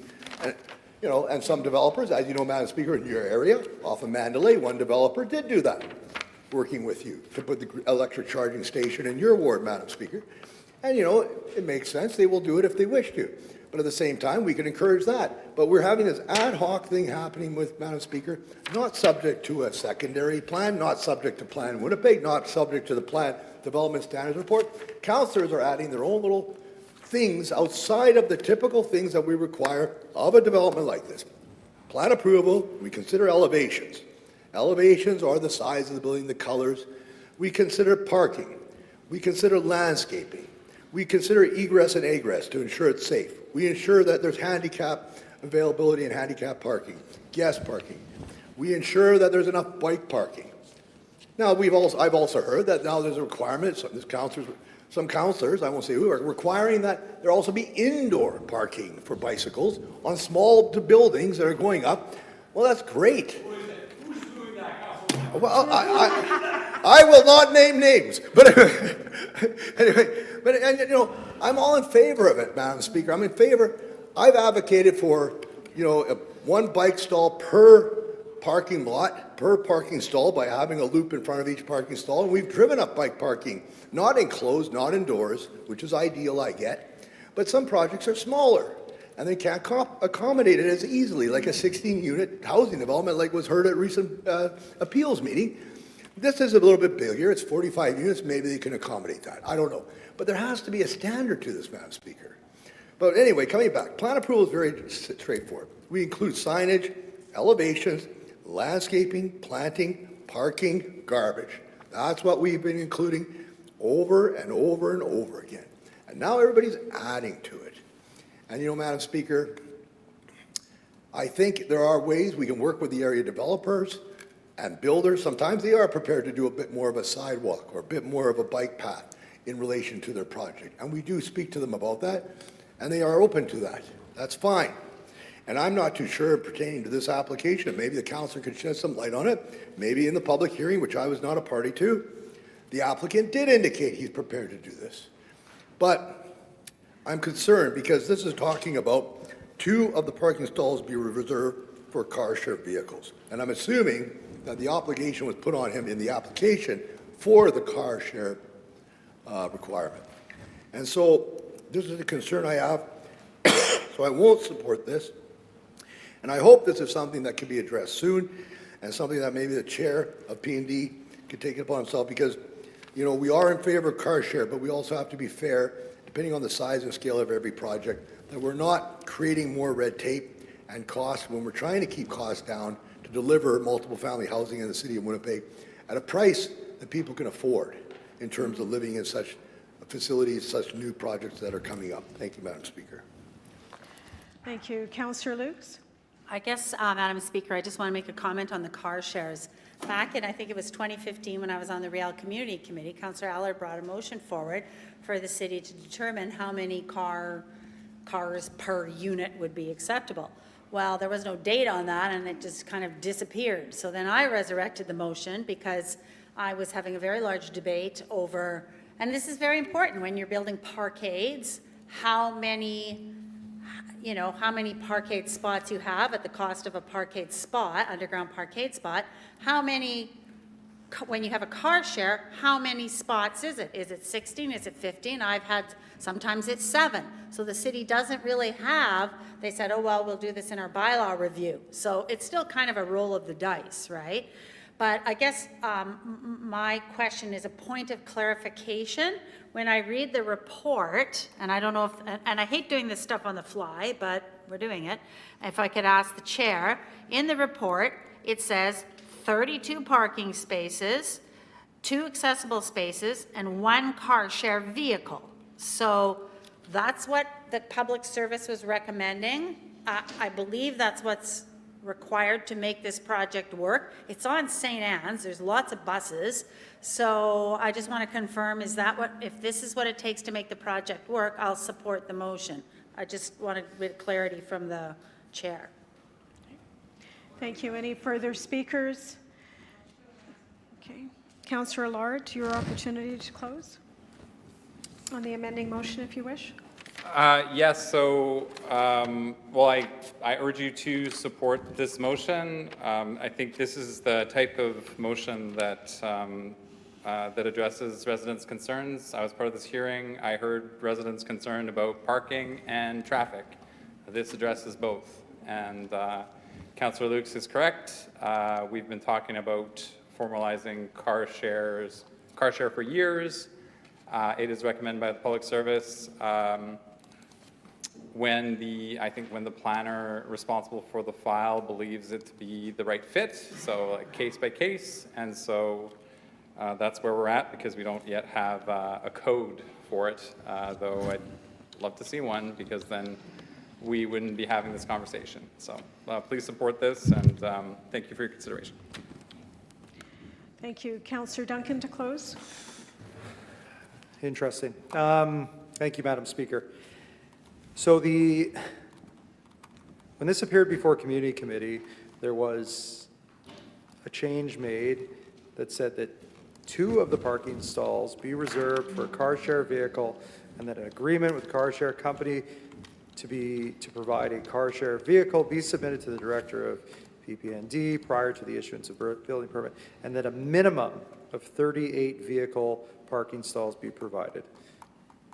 That minimum on parking stalls was, and I apologize, I'm trying to scroll between here without missing, that minimum was what was really the point that we had discussed at EPC, putting the project at risk. Councillor Wyatt brings up some excellent points of now putting this additional cost onto the developer with 2 car share spots. That is a considerable burden that is going to be passed on to the potential renters here. So I'm going to side with Councillor Wyatt's argument here. I'd be more than happy to revert to the public service recommendation of the additional 1 car share vehicle spot and 32 parking spaces, but I would not be amendable. I would not be amendable to 2 ride shares at this point. It sounds like Councillor Allard is considering this. I'm not sure where we go from here, Madam Speaker. Thank you. I was just going to say, Councillor Duncan, in light of what you just said, you could just vote against the amending motion? Okay, you can certainly do that. Councillor Lukes? So we would vote against this one, and then we need another motion to revert back? No, then it's dead. Then it goes back to the EPC recommendation. We lose the car share. Okay. Let me write a new Perfect. one. Can I submit this and just write some stuff on it, or? We, Here. There you Point of go. order, Madam Speaker. yes, Mr. Mayor.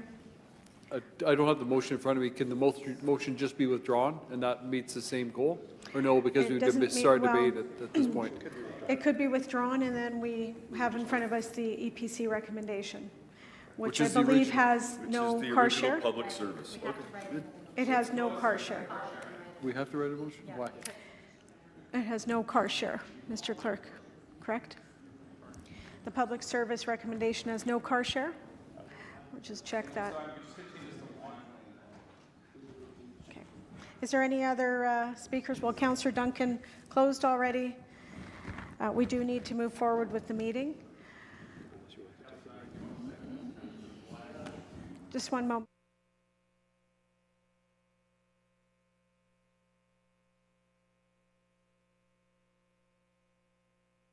Okay. Councillor Duncan, do you wish to lay the matter over to next month? No, I want to see this cross the finish line here. Okay. I would like to, I'm confused here, and perhaps we could get clerk's clarification. My understanding is that the public service recommendation was for one car share and 32 spots. EPC's recommendation to council is the public services recommendation, not the community committee's recommendation. Councillor, I'd have to go back and actually go through the recommendation specifically to confirm that. As the mover of the motion, Councillor Lord, do you know what's in the report? I would have to go back to the deliberations as well. I remember Okay, that there were sure. issues Madam- with parking and traffic. Madam Speaker, through you, if I could just clarify for the clerks here who are getting this information now for the first time. Page 19 of the original report, in item number 11, indicates the public service recommendation.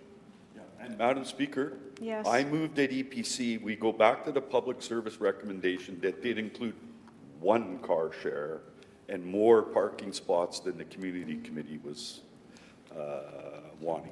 So Okay, so what happens to this motion? I'm going to take a 5-minute recess so you, we Madam can look Speaker. into this. Thank you.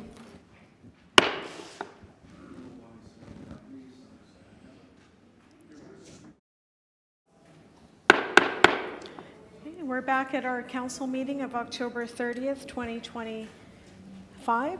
Item 11, subdivision and rezoning, 97, 99, 101, 103, 105 St. Anne's Road. I want to thank our city clerk and our CAO for clarifying some questions around this item. Mr. Chair, we're going to, I believe, we're rescinding, Okay, amending motion 6. thank you. Councillor Lord, you'd like to rescind that? With the concurrence of your seconder, Councillor Duncan? Yes. Yes, all in favor? Aye. Contrary, carried. There's a new motion that's been circulated, amending motion 7, moved by Councillor Lord, seconded by Councillor Duncan. Mr. Clerk, I'd like to ask you to read that into the record, please. Be it resolved that item 11 of the report of the Standing Policy Committee on Property and Development dated October 9, 2025 be amended as follows. Add the following recommendation to A Roman numeral 4. That one of the parking stalls be reserved for a car share vehicle and that an agreement with a car share company to provide one car share vehicle be submitted to the Director of Planning, Property and Development prior to the issuance of building permits. Thank you. Councillor Lard, would you like to speak to the amending motion? Yes, I like the soft S on issuance. So I would like to confirm that reviewing the materials, the original report, the public service recommendation was for one and not two car shares. And so this is in line for those who wish to support the public service and their public service recommendation, which I believe was the intent of the Executive Policy Committee, then this is the motion to support. So I hope that you will support this motion as it was in line with the public service recommendation It is more in line with what the councillor and the neighborhood want, and so I think things are aligning on this motion. Thank you. Councillor Duncan to Councillor Wyatt. Sure. I wish to speak on the revised motion.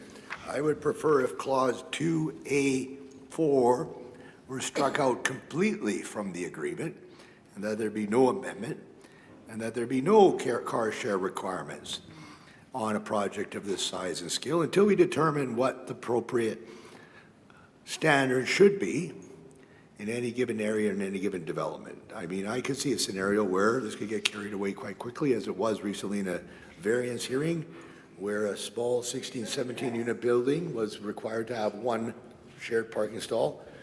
And this is a concern that I have. If this is a top priority, then we should be designating areas subject to car share. The city of Winnipeg should also be coming to the table if we're putting it on the obligation of developers. Why isn't the city also? Now, how many car shares have we set aside on our parking lots here in the downtown? We're making developers do it. Why aren't we setting it aside? We have a parking lot over here off of, I think it's Gary Street and Assiniboine. We have parking lots everywhere that we still own.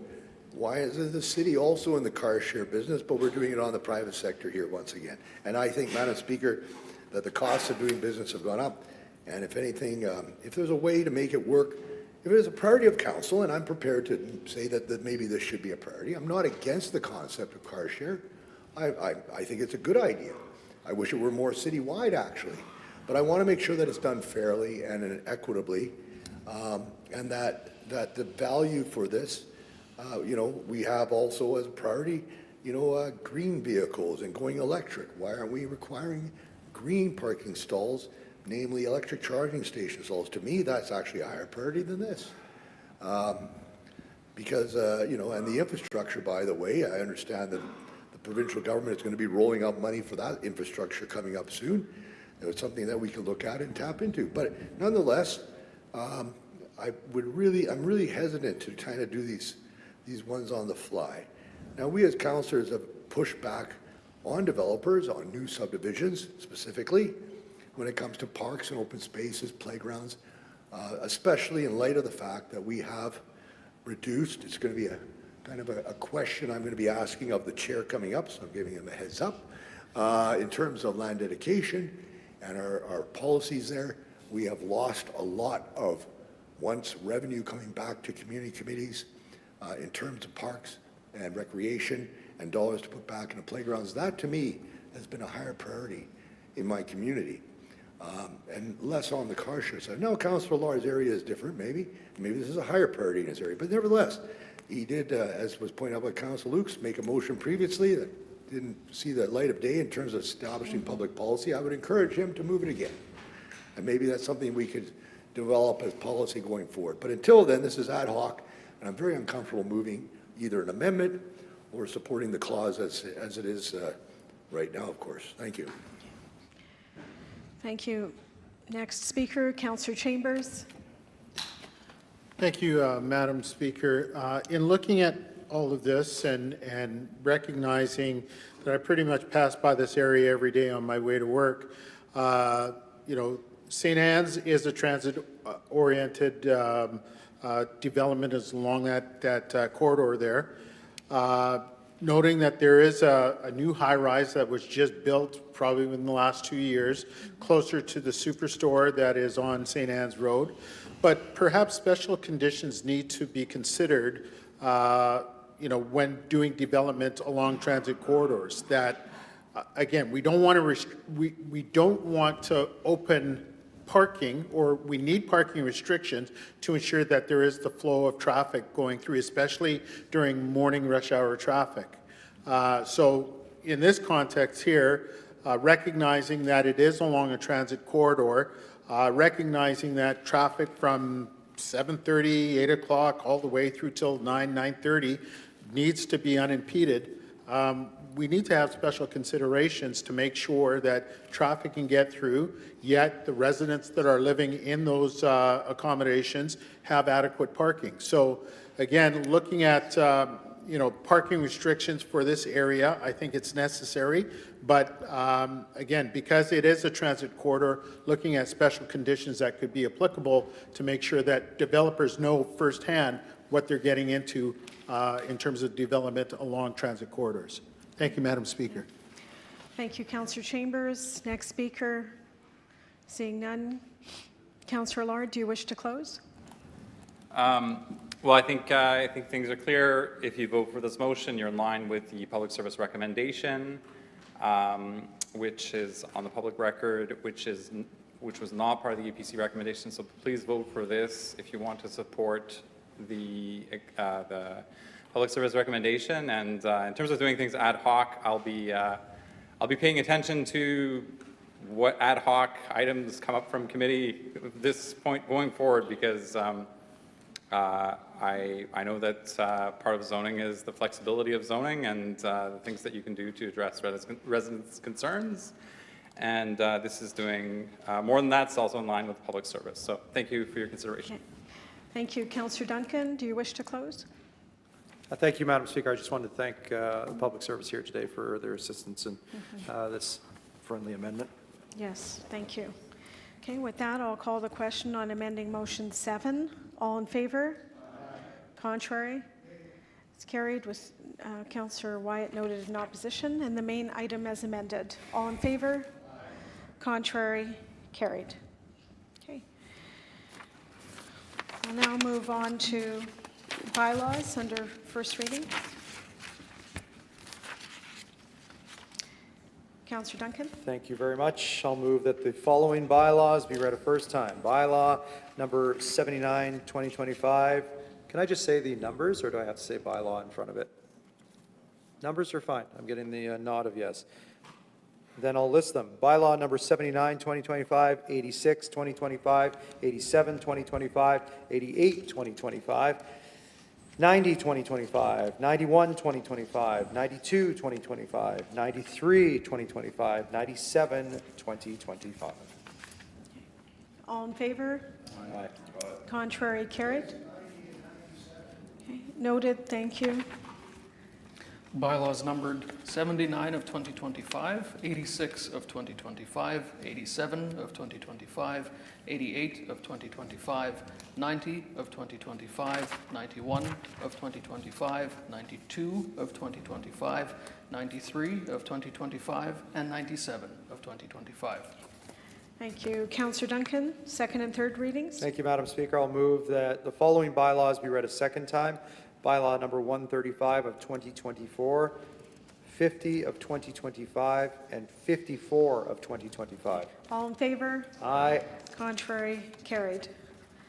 Bylaws numbered 135 of 2024, 50 of 2025, and 54 of 2025. Councillor Duncan.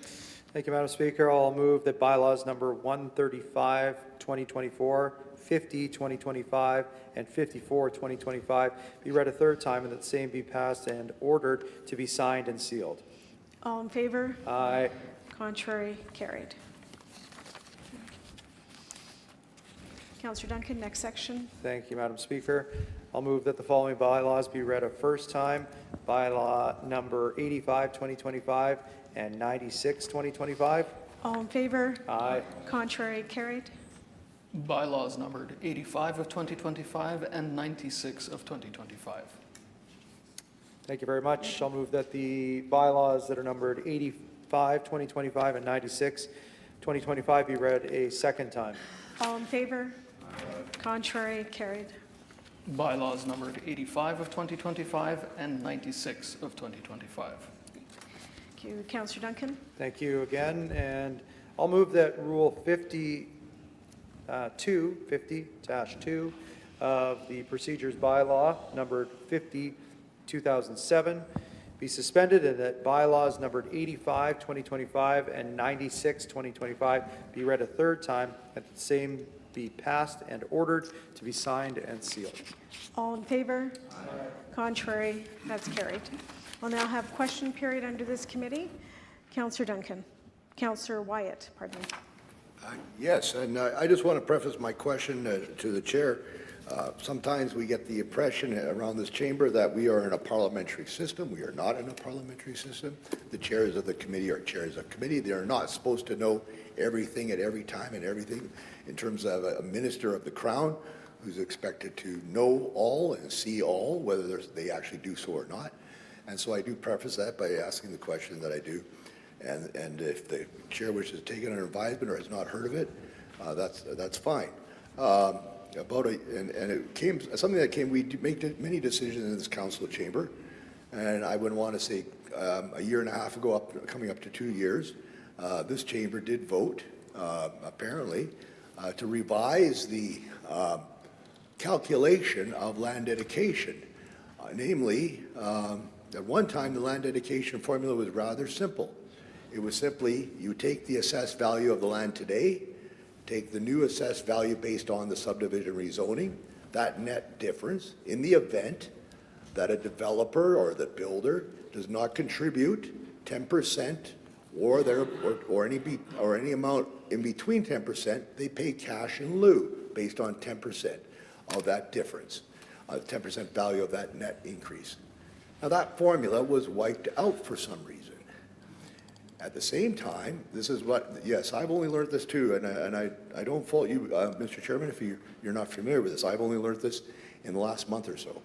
And that formula was completely removed, making it a very subjective formula of the public service, where some are being charged more and there's no rationale, some are less. And at the same time, keep in mind that we've eliminated LDR now on a whole bunch of lands that we just went in with zoning as a right. We eliminated that across the city. So now and the question is, I don't know what's coming in the budget for Parks and Recreation Enhancement Program, for the community fund, all this stuff. LDR is going to become more and more important for area councillors to be able to fund their parks and playgrounds and recreational amenities. Is it something that he's prepared to work with me on and others to come back and look at that original definition? Because it really was, and what I'm hearing is being seen as a gift to the development industry. Because right now, developers are more than happy. In the past, they would actually try to dedicate land for park because of the cash in lieu. Thank you. Now they're Question, prepared to please. cut a check, thank you, goodbye, because it's so little. Councillor Duncan? Oh, thank you, and I appreciate that from Councillor Wyatt. Full disclosure, I was not aware of this, but I'm more than happy to look into it with you. And I would absolutely acknowledge your comments about the developers being willing to work with communities to better those communities that they are stakeholders in. I acknowledge it as well, but yes, I'm happy to work with you on that to try to figure out where we're at. Thank you. Next question. And it's like anything else in every other industries, there's the good developers and the bad. I mean, there's, most of them I think are, they want to do what is right. But I mean, there are those who would just prefer not to give anything for parks and recreation, in the area. And some of them tend to be maybe newer to the industry. But nonetheless, I appreciate the response and look forward to working with you on that. And maybe that's something that this council chamber could revisit again, because it is going to be a major loss. And so is there any way would the councillor prefer if I could, my office get in touch with them and I'll also forward information that I've received from the public service in this regard? Thank you. Councillor Duncan? Yes, that would be good. Thank you. Councillor Edie? Madam Speaker, there was a motion moved by Councillor Wyatt. I don't think you acknowledged it. I'm doing that right after question period. Thank you. Okay. Councillor Orlico? Well, thank you for Councillor Wyatt's question. It spurred on to my own question.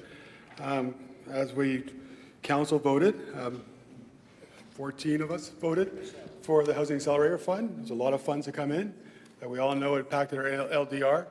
And I thank the mayor and also council for agreeing to look into the growth fund. So areas are getting growth, uplift in assessment. To Councillor Wyatt's point, that will kind of offset, hopefully, those areas that are growing. We'll get some additional funds. Can you tell us an estimated time when we'll see that report back to council? Thank you. Councillor Duncan? Yeah, thank you very much. I would hope to see that back in the new year. And I do agree with you that as we grow as a city, we definitely do need those that are stakeholders to contribute appropriately to each ward through LDR or a form of that. However, given the conditions of the Housing Accelerator Fund, we are hampered by not implying any new charges. So I'll be supportive of whatever comes back, should it benefit the communities and recreation services within those communities. Okay. Very good, thank you. That concludes question period. And if we could just go back to motion 5 that was circulated, moved by Councillor Wyatt, seconded by Councillor Mays under this committee, and it's regarding derelict and burnt out buildings. It'll be an automatic referral to the Standing Committee. Next is the Standing Policy Committee on Water and Waste and the Environment. Yes, thank you, Madam Speaker. I'd like to introduce the report of the Standing Policy Committee on Water, Waste and the Environment for October 10th and move consent agenda item 1. Okay. Lots of It's reports. been stood down, thank you. Okay, Mr. Clerk, item 1. 1, application of cost-saving lessons from CSO projects to the NUPIC. Thank you. Councillor Eady, your opportunity to introduce the item, and it's been stood down by Councillor Wyatt. Oh, he stood it down, okay. Okay, then, I'd like to, what? There's a recommendation they voted to do, so if you read the recommendation from EPC, it's basically to do what they asked. So let me introduce it, thank you. I would just like to, well, actually, it's your right to refer to the next meeting if you'd like. Okay, I shouldn't thank you. say you can't. Okay, Councillor Wyatt? No, we're all good?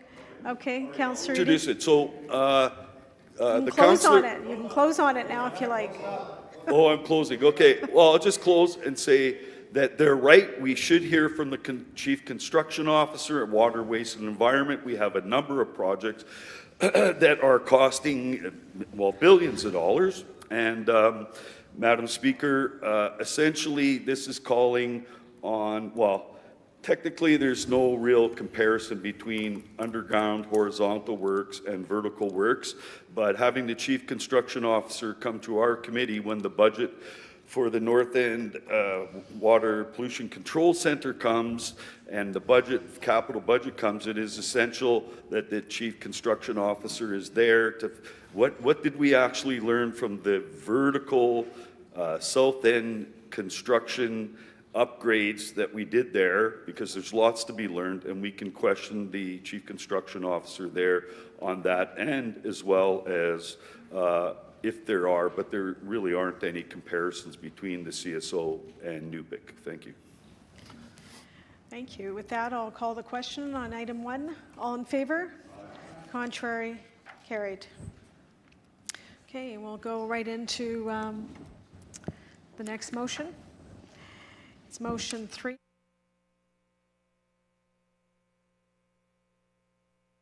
Notice of motion moved by Councillor Mays, seconded by Councillor Eady, regarding garbage and recycling, pickup and compost. It'll be appearing on next month's council agenda. We'll now have question period for Councillor Eady. Any questions? Councillor Wyatt. Councillor Eady, we've been reading a lot lately about the charges coming forward with regards to water and waste and the rising charges that we have. I know that there's been work underway to try to reduce those, but having said that, you know, talking to one senior recently who actually does not live in my ward, but nonetheless, her January charge for water and waste combined bill was $106 in this year, rising to the third quarter of this year to $383, an increase of $277 or 261%. And she made a point of, you know, I asked her, well, maybe you had a leak. No, I had them out. I had them check everything. I had no leak. Well, maybe your water consumption is higher in the summer. She said, no, I have rain barrels, and I use rain barrels. I don't use anything else other than that, and I'm not watering my garden with my lawn. This is the increase. So in other words, she tried to control the variables to say that her consumption was the same in January as it was throughout the summer. And yet it's gone up 277%, or 261% $277, a massive increase. I'm assuming that others across our community are experiencing the same thing. Is there anything that you could do, Councillor Eadie, to assure this council that why are we building a facility on a Lamborghini style? And I know that now BC is doing the same kind of standard, but just because so-and-so jumped off the Richardson Bridge doesn't mean we have to jump off the Richardson Bridge.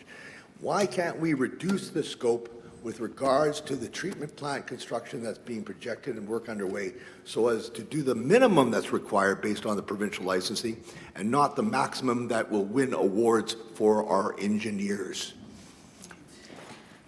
Thank you. Councillor Eadie? Madam Speaker, I was having trouble hearing and I couldn't pull up my earpiece to turn up the volume. I'm not quite sure I understand his question. Okay, we can, Councillor Wyatt, will you be specific and restate Very your question? specifically, why can we not reduce the size and the scale of the facility upgrades to meet the bare minimum requirements versus to be able to throw in all the bells and whistles just so we can win awards for our engineers? Okay, Madam Speaker, I have an answer actually. So, like Councillor Wyatt, all of Council, Executive Policy Committee, the Mayor, we're all concerned with the huge cost of the North End Water Pollution Control Center, actually new plant, because really they're building a new plant all around it. And while we did present the other day that we are building a state-of-the-art pollution control center similar to the one out in Vancouver, which is costing over $3 billion. And the nutrient removal is similar to what we did at the South End plant, where we learned a number of things about the construction. But I can assure you that we constantly question, and the Water and Waste Department has stated that they are utilizing what is called value engineering when they're looking at the various subsystems that will make the biosolids, the headworks, and the biological removal of nutrients work all together. And you know what value engineering means. It means, the most expensive, you look at the value, what are you getting for it versus another piece of subsystem, piece of equipment. So they're doing value engineering constantly on the go on this project. So we don't know what the actual final price will be, but I can assure you that, and with the new governance model coming up, we'll have a lot more public understanding of what's going on. But let me once again assure you that value engineering is being applied to this project like it was to your Transcona outdoor water park. And you know that saves money, right, Councillor Wyatt? Thank you. Build enough water closets there, and when we knock down the Kingsman, we're actually going to have to put in some water closets, which are toilets, because that's how they value engineered it. But I can tell you, Madam Speaker, this is the same engineers who refuse to make themselves subject to the Public Utilities Board. Please, Councillor Wyatt. When every other municipality is subject to the Public Utilities Board. I'm asking the question again, and the councillor is somewhat aloof when it's his constituents are going to take it hardest on the nose with these rising rates. I'm asking the question again. It's like going to... Councillor Wyatt, let's show respect for our I can colleagues. say, I am, Madam maintain Chair, if I may ask my question.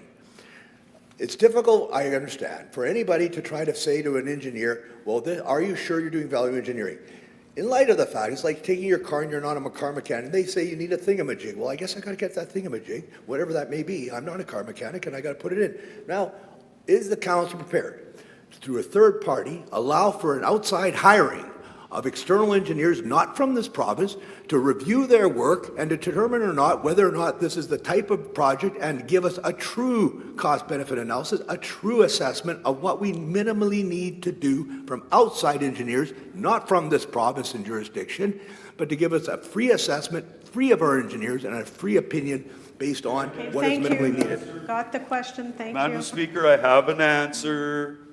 Madam Speaker, a third-party corporation has been contracted to have a look at the cost estimates and work that shall be undertaken at the North End Water Pollution Control Center. And Aside from that, the chief construction officer is monitoring and working, trying to and provide means and ideas on how to save money. But ultimately, what it comes down to is it is a biological removal of nutrients required by licensing. And we learned some things at the South End plant, that some things work and some things don't, where we put in nutrient removal by biological removal. So there's lots to learn from, Madam Speaker.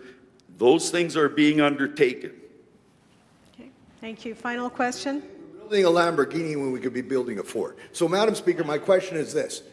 Is the party that he has contracted pertaining to his third party, could he provide us the name of the firm and who they are, where they're located? Thank you. Councillor Edie? Just, Madam Speaker, sure we can, and I do believe that is coming out in a report. As you know, we are changing the governance and the public. We're changing it so that what's going on there is vastly more public, so that we are transparent and accountable for the public's dollars that are paying for this project. Thank you. Next question, Mr. Mayor. Thank you, Madam Speaker. I'm going to ask you an Are You Aware question that I believe will clarify the questions asked by my colleague from Transcona. Are you aware that the reason we're building, quote, a Lamborghini, I'll shout because the councillor had to leave the room, is because the province tells us we have to. I have it open before me, the Save Lake Winnipeg Act that I know a lot of you have committed to memory, but in case you don't, let me just read from that act directly in all seriousness. An act that was, I think, adopted in 2011. The City of Winnipeg must, by December 31st, 2014, or by any later date specified by regulation or in the environmental license, replace the North End Water Pollution Control Centre or make modifications to it so as to ensure that on or after that date requirements of subsection are met. And then it talks about the water treatment requirements and the effluent targets that we must meet. But then under that, there's a clause 2. In clause 4.2.2, and I refer to it as the $3 billion clause that was put in 2011. Nutrient removal must be achieved primarily by biological methods through application of, and here's the $3 billion words, by application of the best available biological nutrient removal technologies. So can we do it different? Can we do it differently? Can we find cheaper ways and more cost-efficient ways to do it? Is there a way that we can kind of cut corners? And the answer is no. With the line in there, best available biological nutrient removal technologies, as long as that line is in there, we are going to continue to have to meet the requirements that demand that we must build the type of North End Water Pollution Control Centre that we are building. It has been the effort of several of us over the years, certainly in my time on council, and the previous mayor asked for this as well. Councillors, some who are still on council but are not here today, asked for it as well, is can we just go to a chemical treatment method? Is there other ways that we could do this that will cost the ratepayers less? The previous provincial government, under Premiers Pallister, Stephenson, and the current provincial government, no one has changed this legislation. No one has said, yes, we're going to change that clause, but so yet it remains. It remains Mr. Mayor, today. the rest of your question? Yes, I'm asking a question. Thank you. So, did you know? Thank you. I did get lost, Madam Speaker. So did I. True. Thank you very much. So, there we go. So I apologize. So, are you aware that that clause is in there, best available biological nutrient removal technologies, and that is a $3 billion clause in the legislation? Madam Speaker, just to be clear, the original scientific study that stated that we should be using biological removal of nutrients came from, actually, I believe it was 2003/4. So under Mayor Sam Cates, and we were on council at the time, we were trying to avoid that even back then. That was before 2011. The province made it very clear in 2011, and it is the $1.5 billion question. Because the rest of it is about the biosolids processing, which has to be expanded in order for this city to expand and grow. Thank you. Thank you. Councillor Orlikow, your question? Question period. Question period. Thank you, Madam Speaker. I did give a heads up to Councillor Eadie about this question coming up. I think it's relevant to all of us. I think we were all feeling the pain especially our EAs. Can you give us an update on the lack thereof of response as to by the customer service reps of the Water and Waste Department? We were having it is right now by far the biggest issue I'm having in my office, and I think other councillors are as well. So I'd like to get an update on how, if you know, if not today, whenever, the department is addressing this issue. Madam Speaker, it is the question of the day. My office constantly gets calls on how long you have to wait, how long it's taken for them to answer emails. And there's a high number of calls as the water bills go up and people don't provide actual numbers. There's a lot of phone calls, but it's my understanding, and I have to get a detailed report that'll get sent out, and I'll try to make it public. But the last update that I did receive from the director, Mr. Shanks, was that the number of positions required at the water billing center have been filled. I'd imagine they're trying to catch up now to a lot of work, and we'll get you more details on what's happening there, because there needs to be some other improvements just besides people to answer phone calls. And we got to figure out, you can get your actual reading in if you're registered to My Water Utility. And one of the problems is there's many people who do have the capability to do My Utility, don't use it as well. And if they did, they can put their readings right in, which go into the database. Whereas if you email a reading, there's a human being that has to process that. And again, those things take extra time. But please forgive me, I'm quite sick, and I didn't read your email till later in the day. And but I will get a report to you, because all of us, including Councillor Browad, like the inquiries are there. There doesn't seem to be an improvement, even though they've filled the position. So I'll get back with some actuals ASAP. Okay. Thank you. Second question, or next round. Councillor Wyatt, first question. So the question I have, Councillor Eadie, is pertaining to the fact that we're one of the only municipal jurisdiction in Manitoba not subject to the Public Utilities Board when it comes to our water and sewer rates. Is that something that you would support, making us subject to the PUB to give an extra set of eyes and scrutiny over the department's budgets and rate increases? Thank you. Councillor Eadie. Madam Speaker, in the past, I believe it was Councillor Schreier and Wyatt who moved such motion at City Hall, probably almost 8 years ago or so. I supported that one.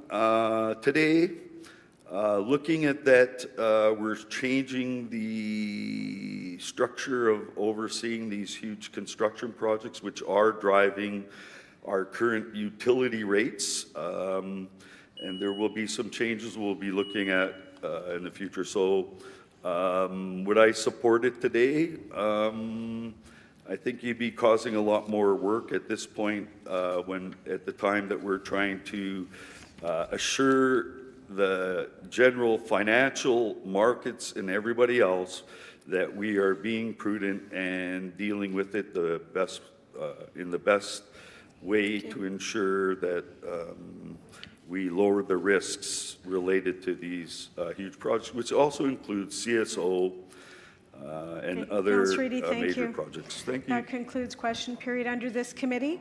Next is the Standing Policy Committee on Community Services. Our chair, Councillor Santos. Thank you, Madam Speaker. I introduce the report of October 6, 2025, and move adoptions of the consent agenda items 1 through 4. Okay. Okay, 4 is being pulled. Proposed relocation of the future spray pad from Bruce Park to Board Air Community Center. Okay, otherwise, I'll call the question on the rest, 1 through 3. All in favor?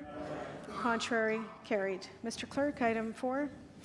Item 4, proposed relocation of the future spray pad from Bruce Park to Board Air Community Center. Thank you. Councillor Santos to introduce the item. I'll wait to hear from my council colleague. Okay. Councillor Dobson. Much. I'm very excited for this new splash pad location. It will be located at the Board Air Community Club, right next to an elementary school and numerous daycares.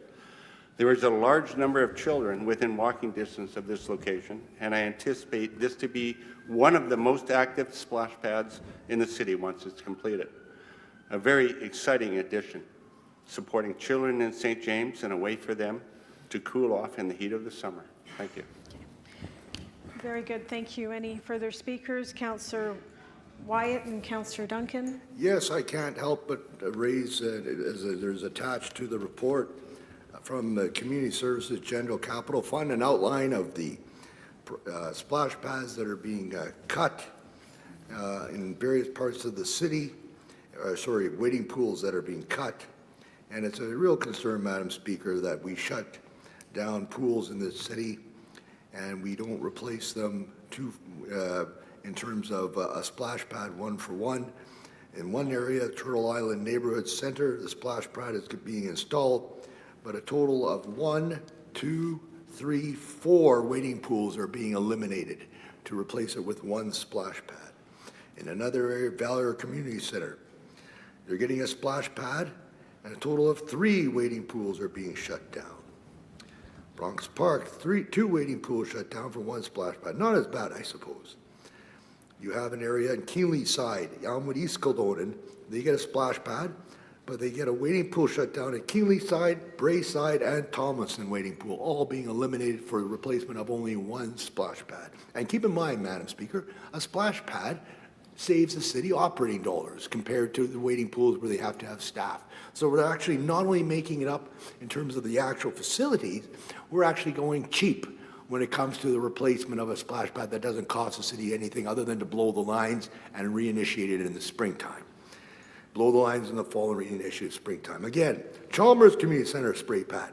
They're getting a spray pad, isn't that wonderful? But East End Cultural and Leisure Center wading pool being decommissioned in 2025, Elmwood Winter Club wading pool being decommissioned in 2028, and Morris Place Community Center wading pool being decommissioned in 2028, all to get in 2026 1 splash pad.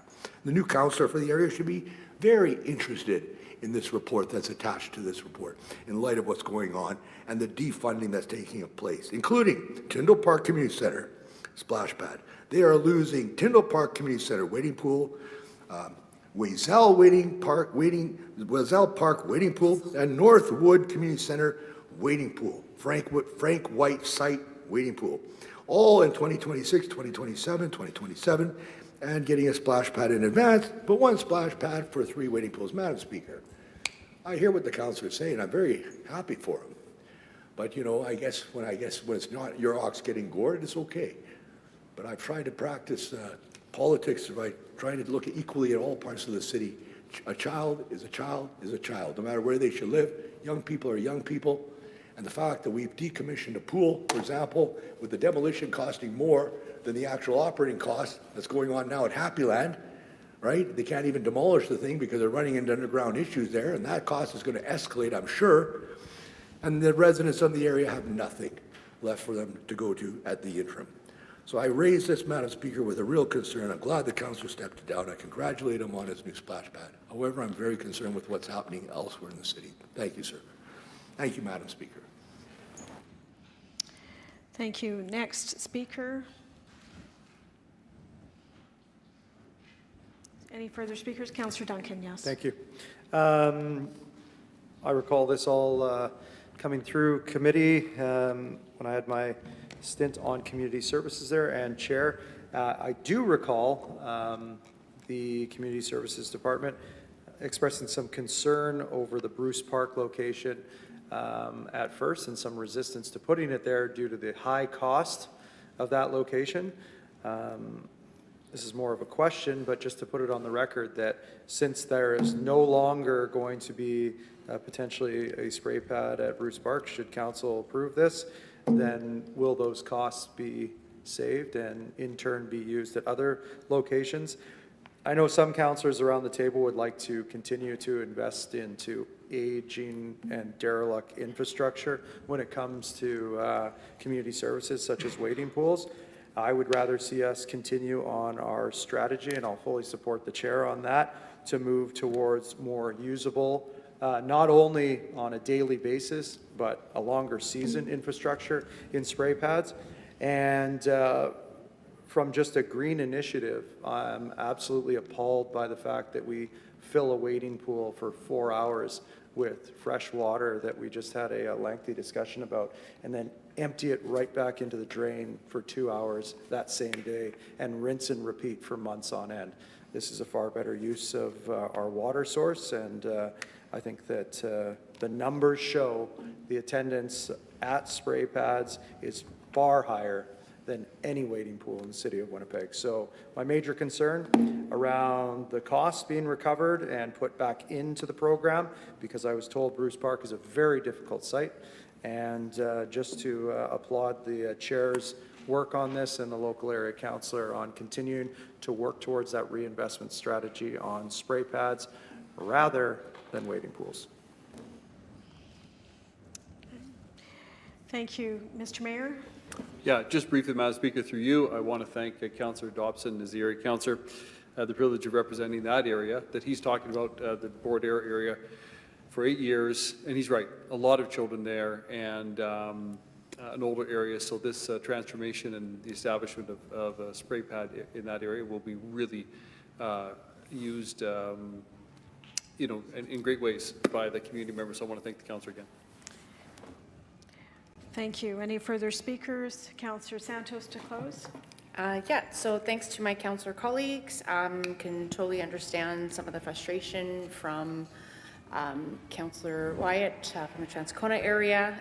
Just to kind of reiterate, we did pass unanimously a wading pool and splash pad reinvestment strategy that did talk about how we could deal with really, really old infrastructure, some of them even as old as 60 years old.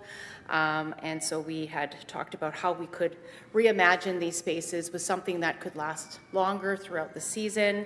You know, would start earlier in May and close in October. And these are things that, you know, we had reached out to the community and we got really good feedback that this was going to be a good investment. So we passed that, and to the credit of the multi-year budget, we had invested $20 million into, you know, basically starting that strategy, and fully supported again with council colleagues. So I can understand where he's coming from, and I think there's opportunities to reimagine these spaces when the wading pools are being decommissioned, and conversations could be had with Parks and Recreation Department on what other amenities could be added in there. And those are ongoing conversations that I'm willing to have offline with Councillor White. But back to Councillor Dobson's motion when he asked for a report, because I had also posed similar concerns about the cost of what it would be to invest in this certain area that is north of Portage Avenue in the Border Community Center,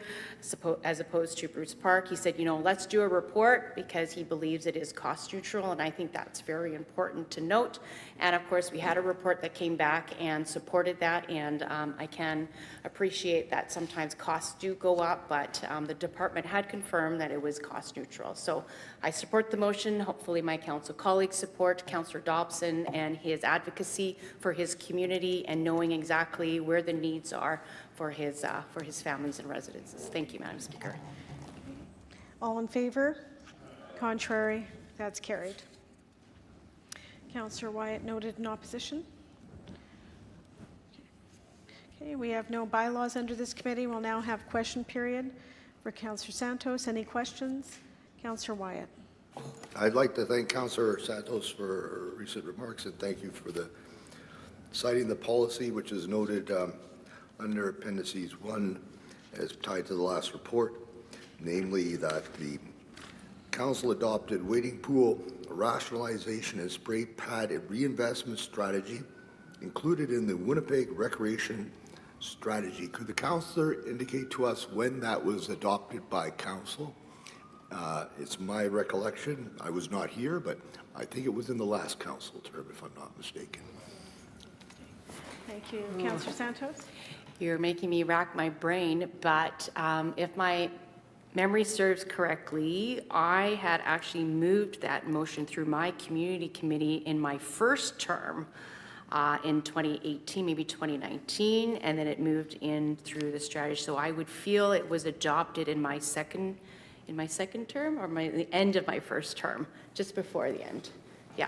Thank you. Second Sorry, question? that's a good question, but I don't remember the timelines. And to be fair to the councillor, I didn't give her advisement. Is it possible to get us the date and the vote on the floor of council pertaining to the wading pool rationalization and spray pad reinvestment strategy vote?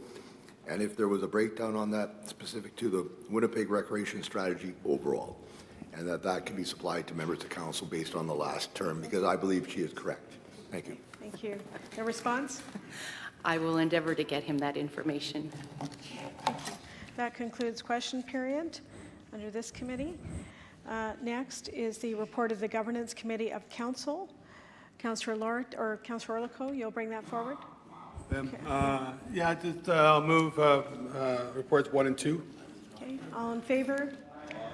Contrary, that's carried. Okay, that concludes our agenda. Councillor Durant Wood, will you move adjournment? So moved. Okay, all in favor? Contrary, carried. I want to thank our clerks and I want to thank our CAO for your support during today's meeting. Roll call, please, Mr. Clerk. Madam Speaker, Councillor Sharma, His Worship Mayor Gillingham, Councillors Allard, Chambers, Dobson, Duncan, Durand Wood, Edie, Lukes, Orlico, Santos, and Wyatt. Thank you. Meeting adjourned.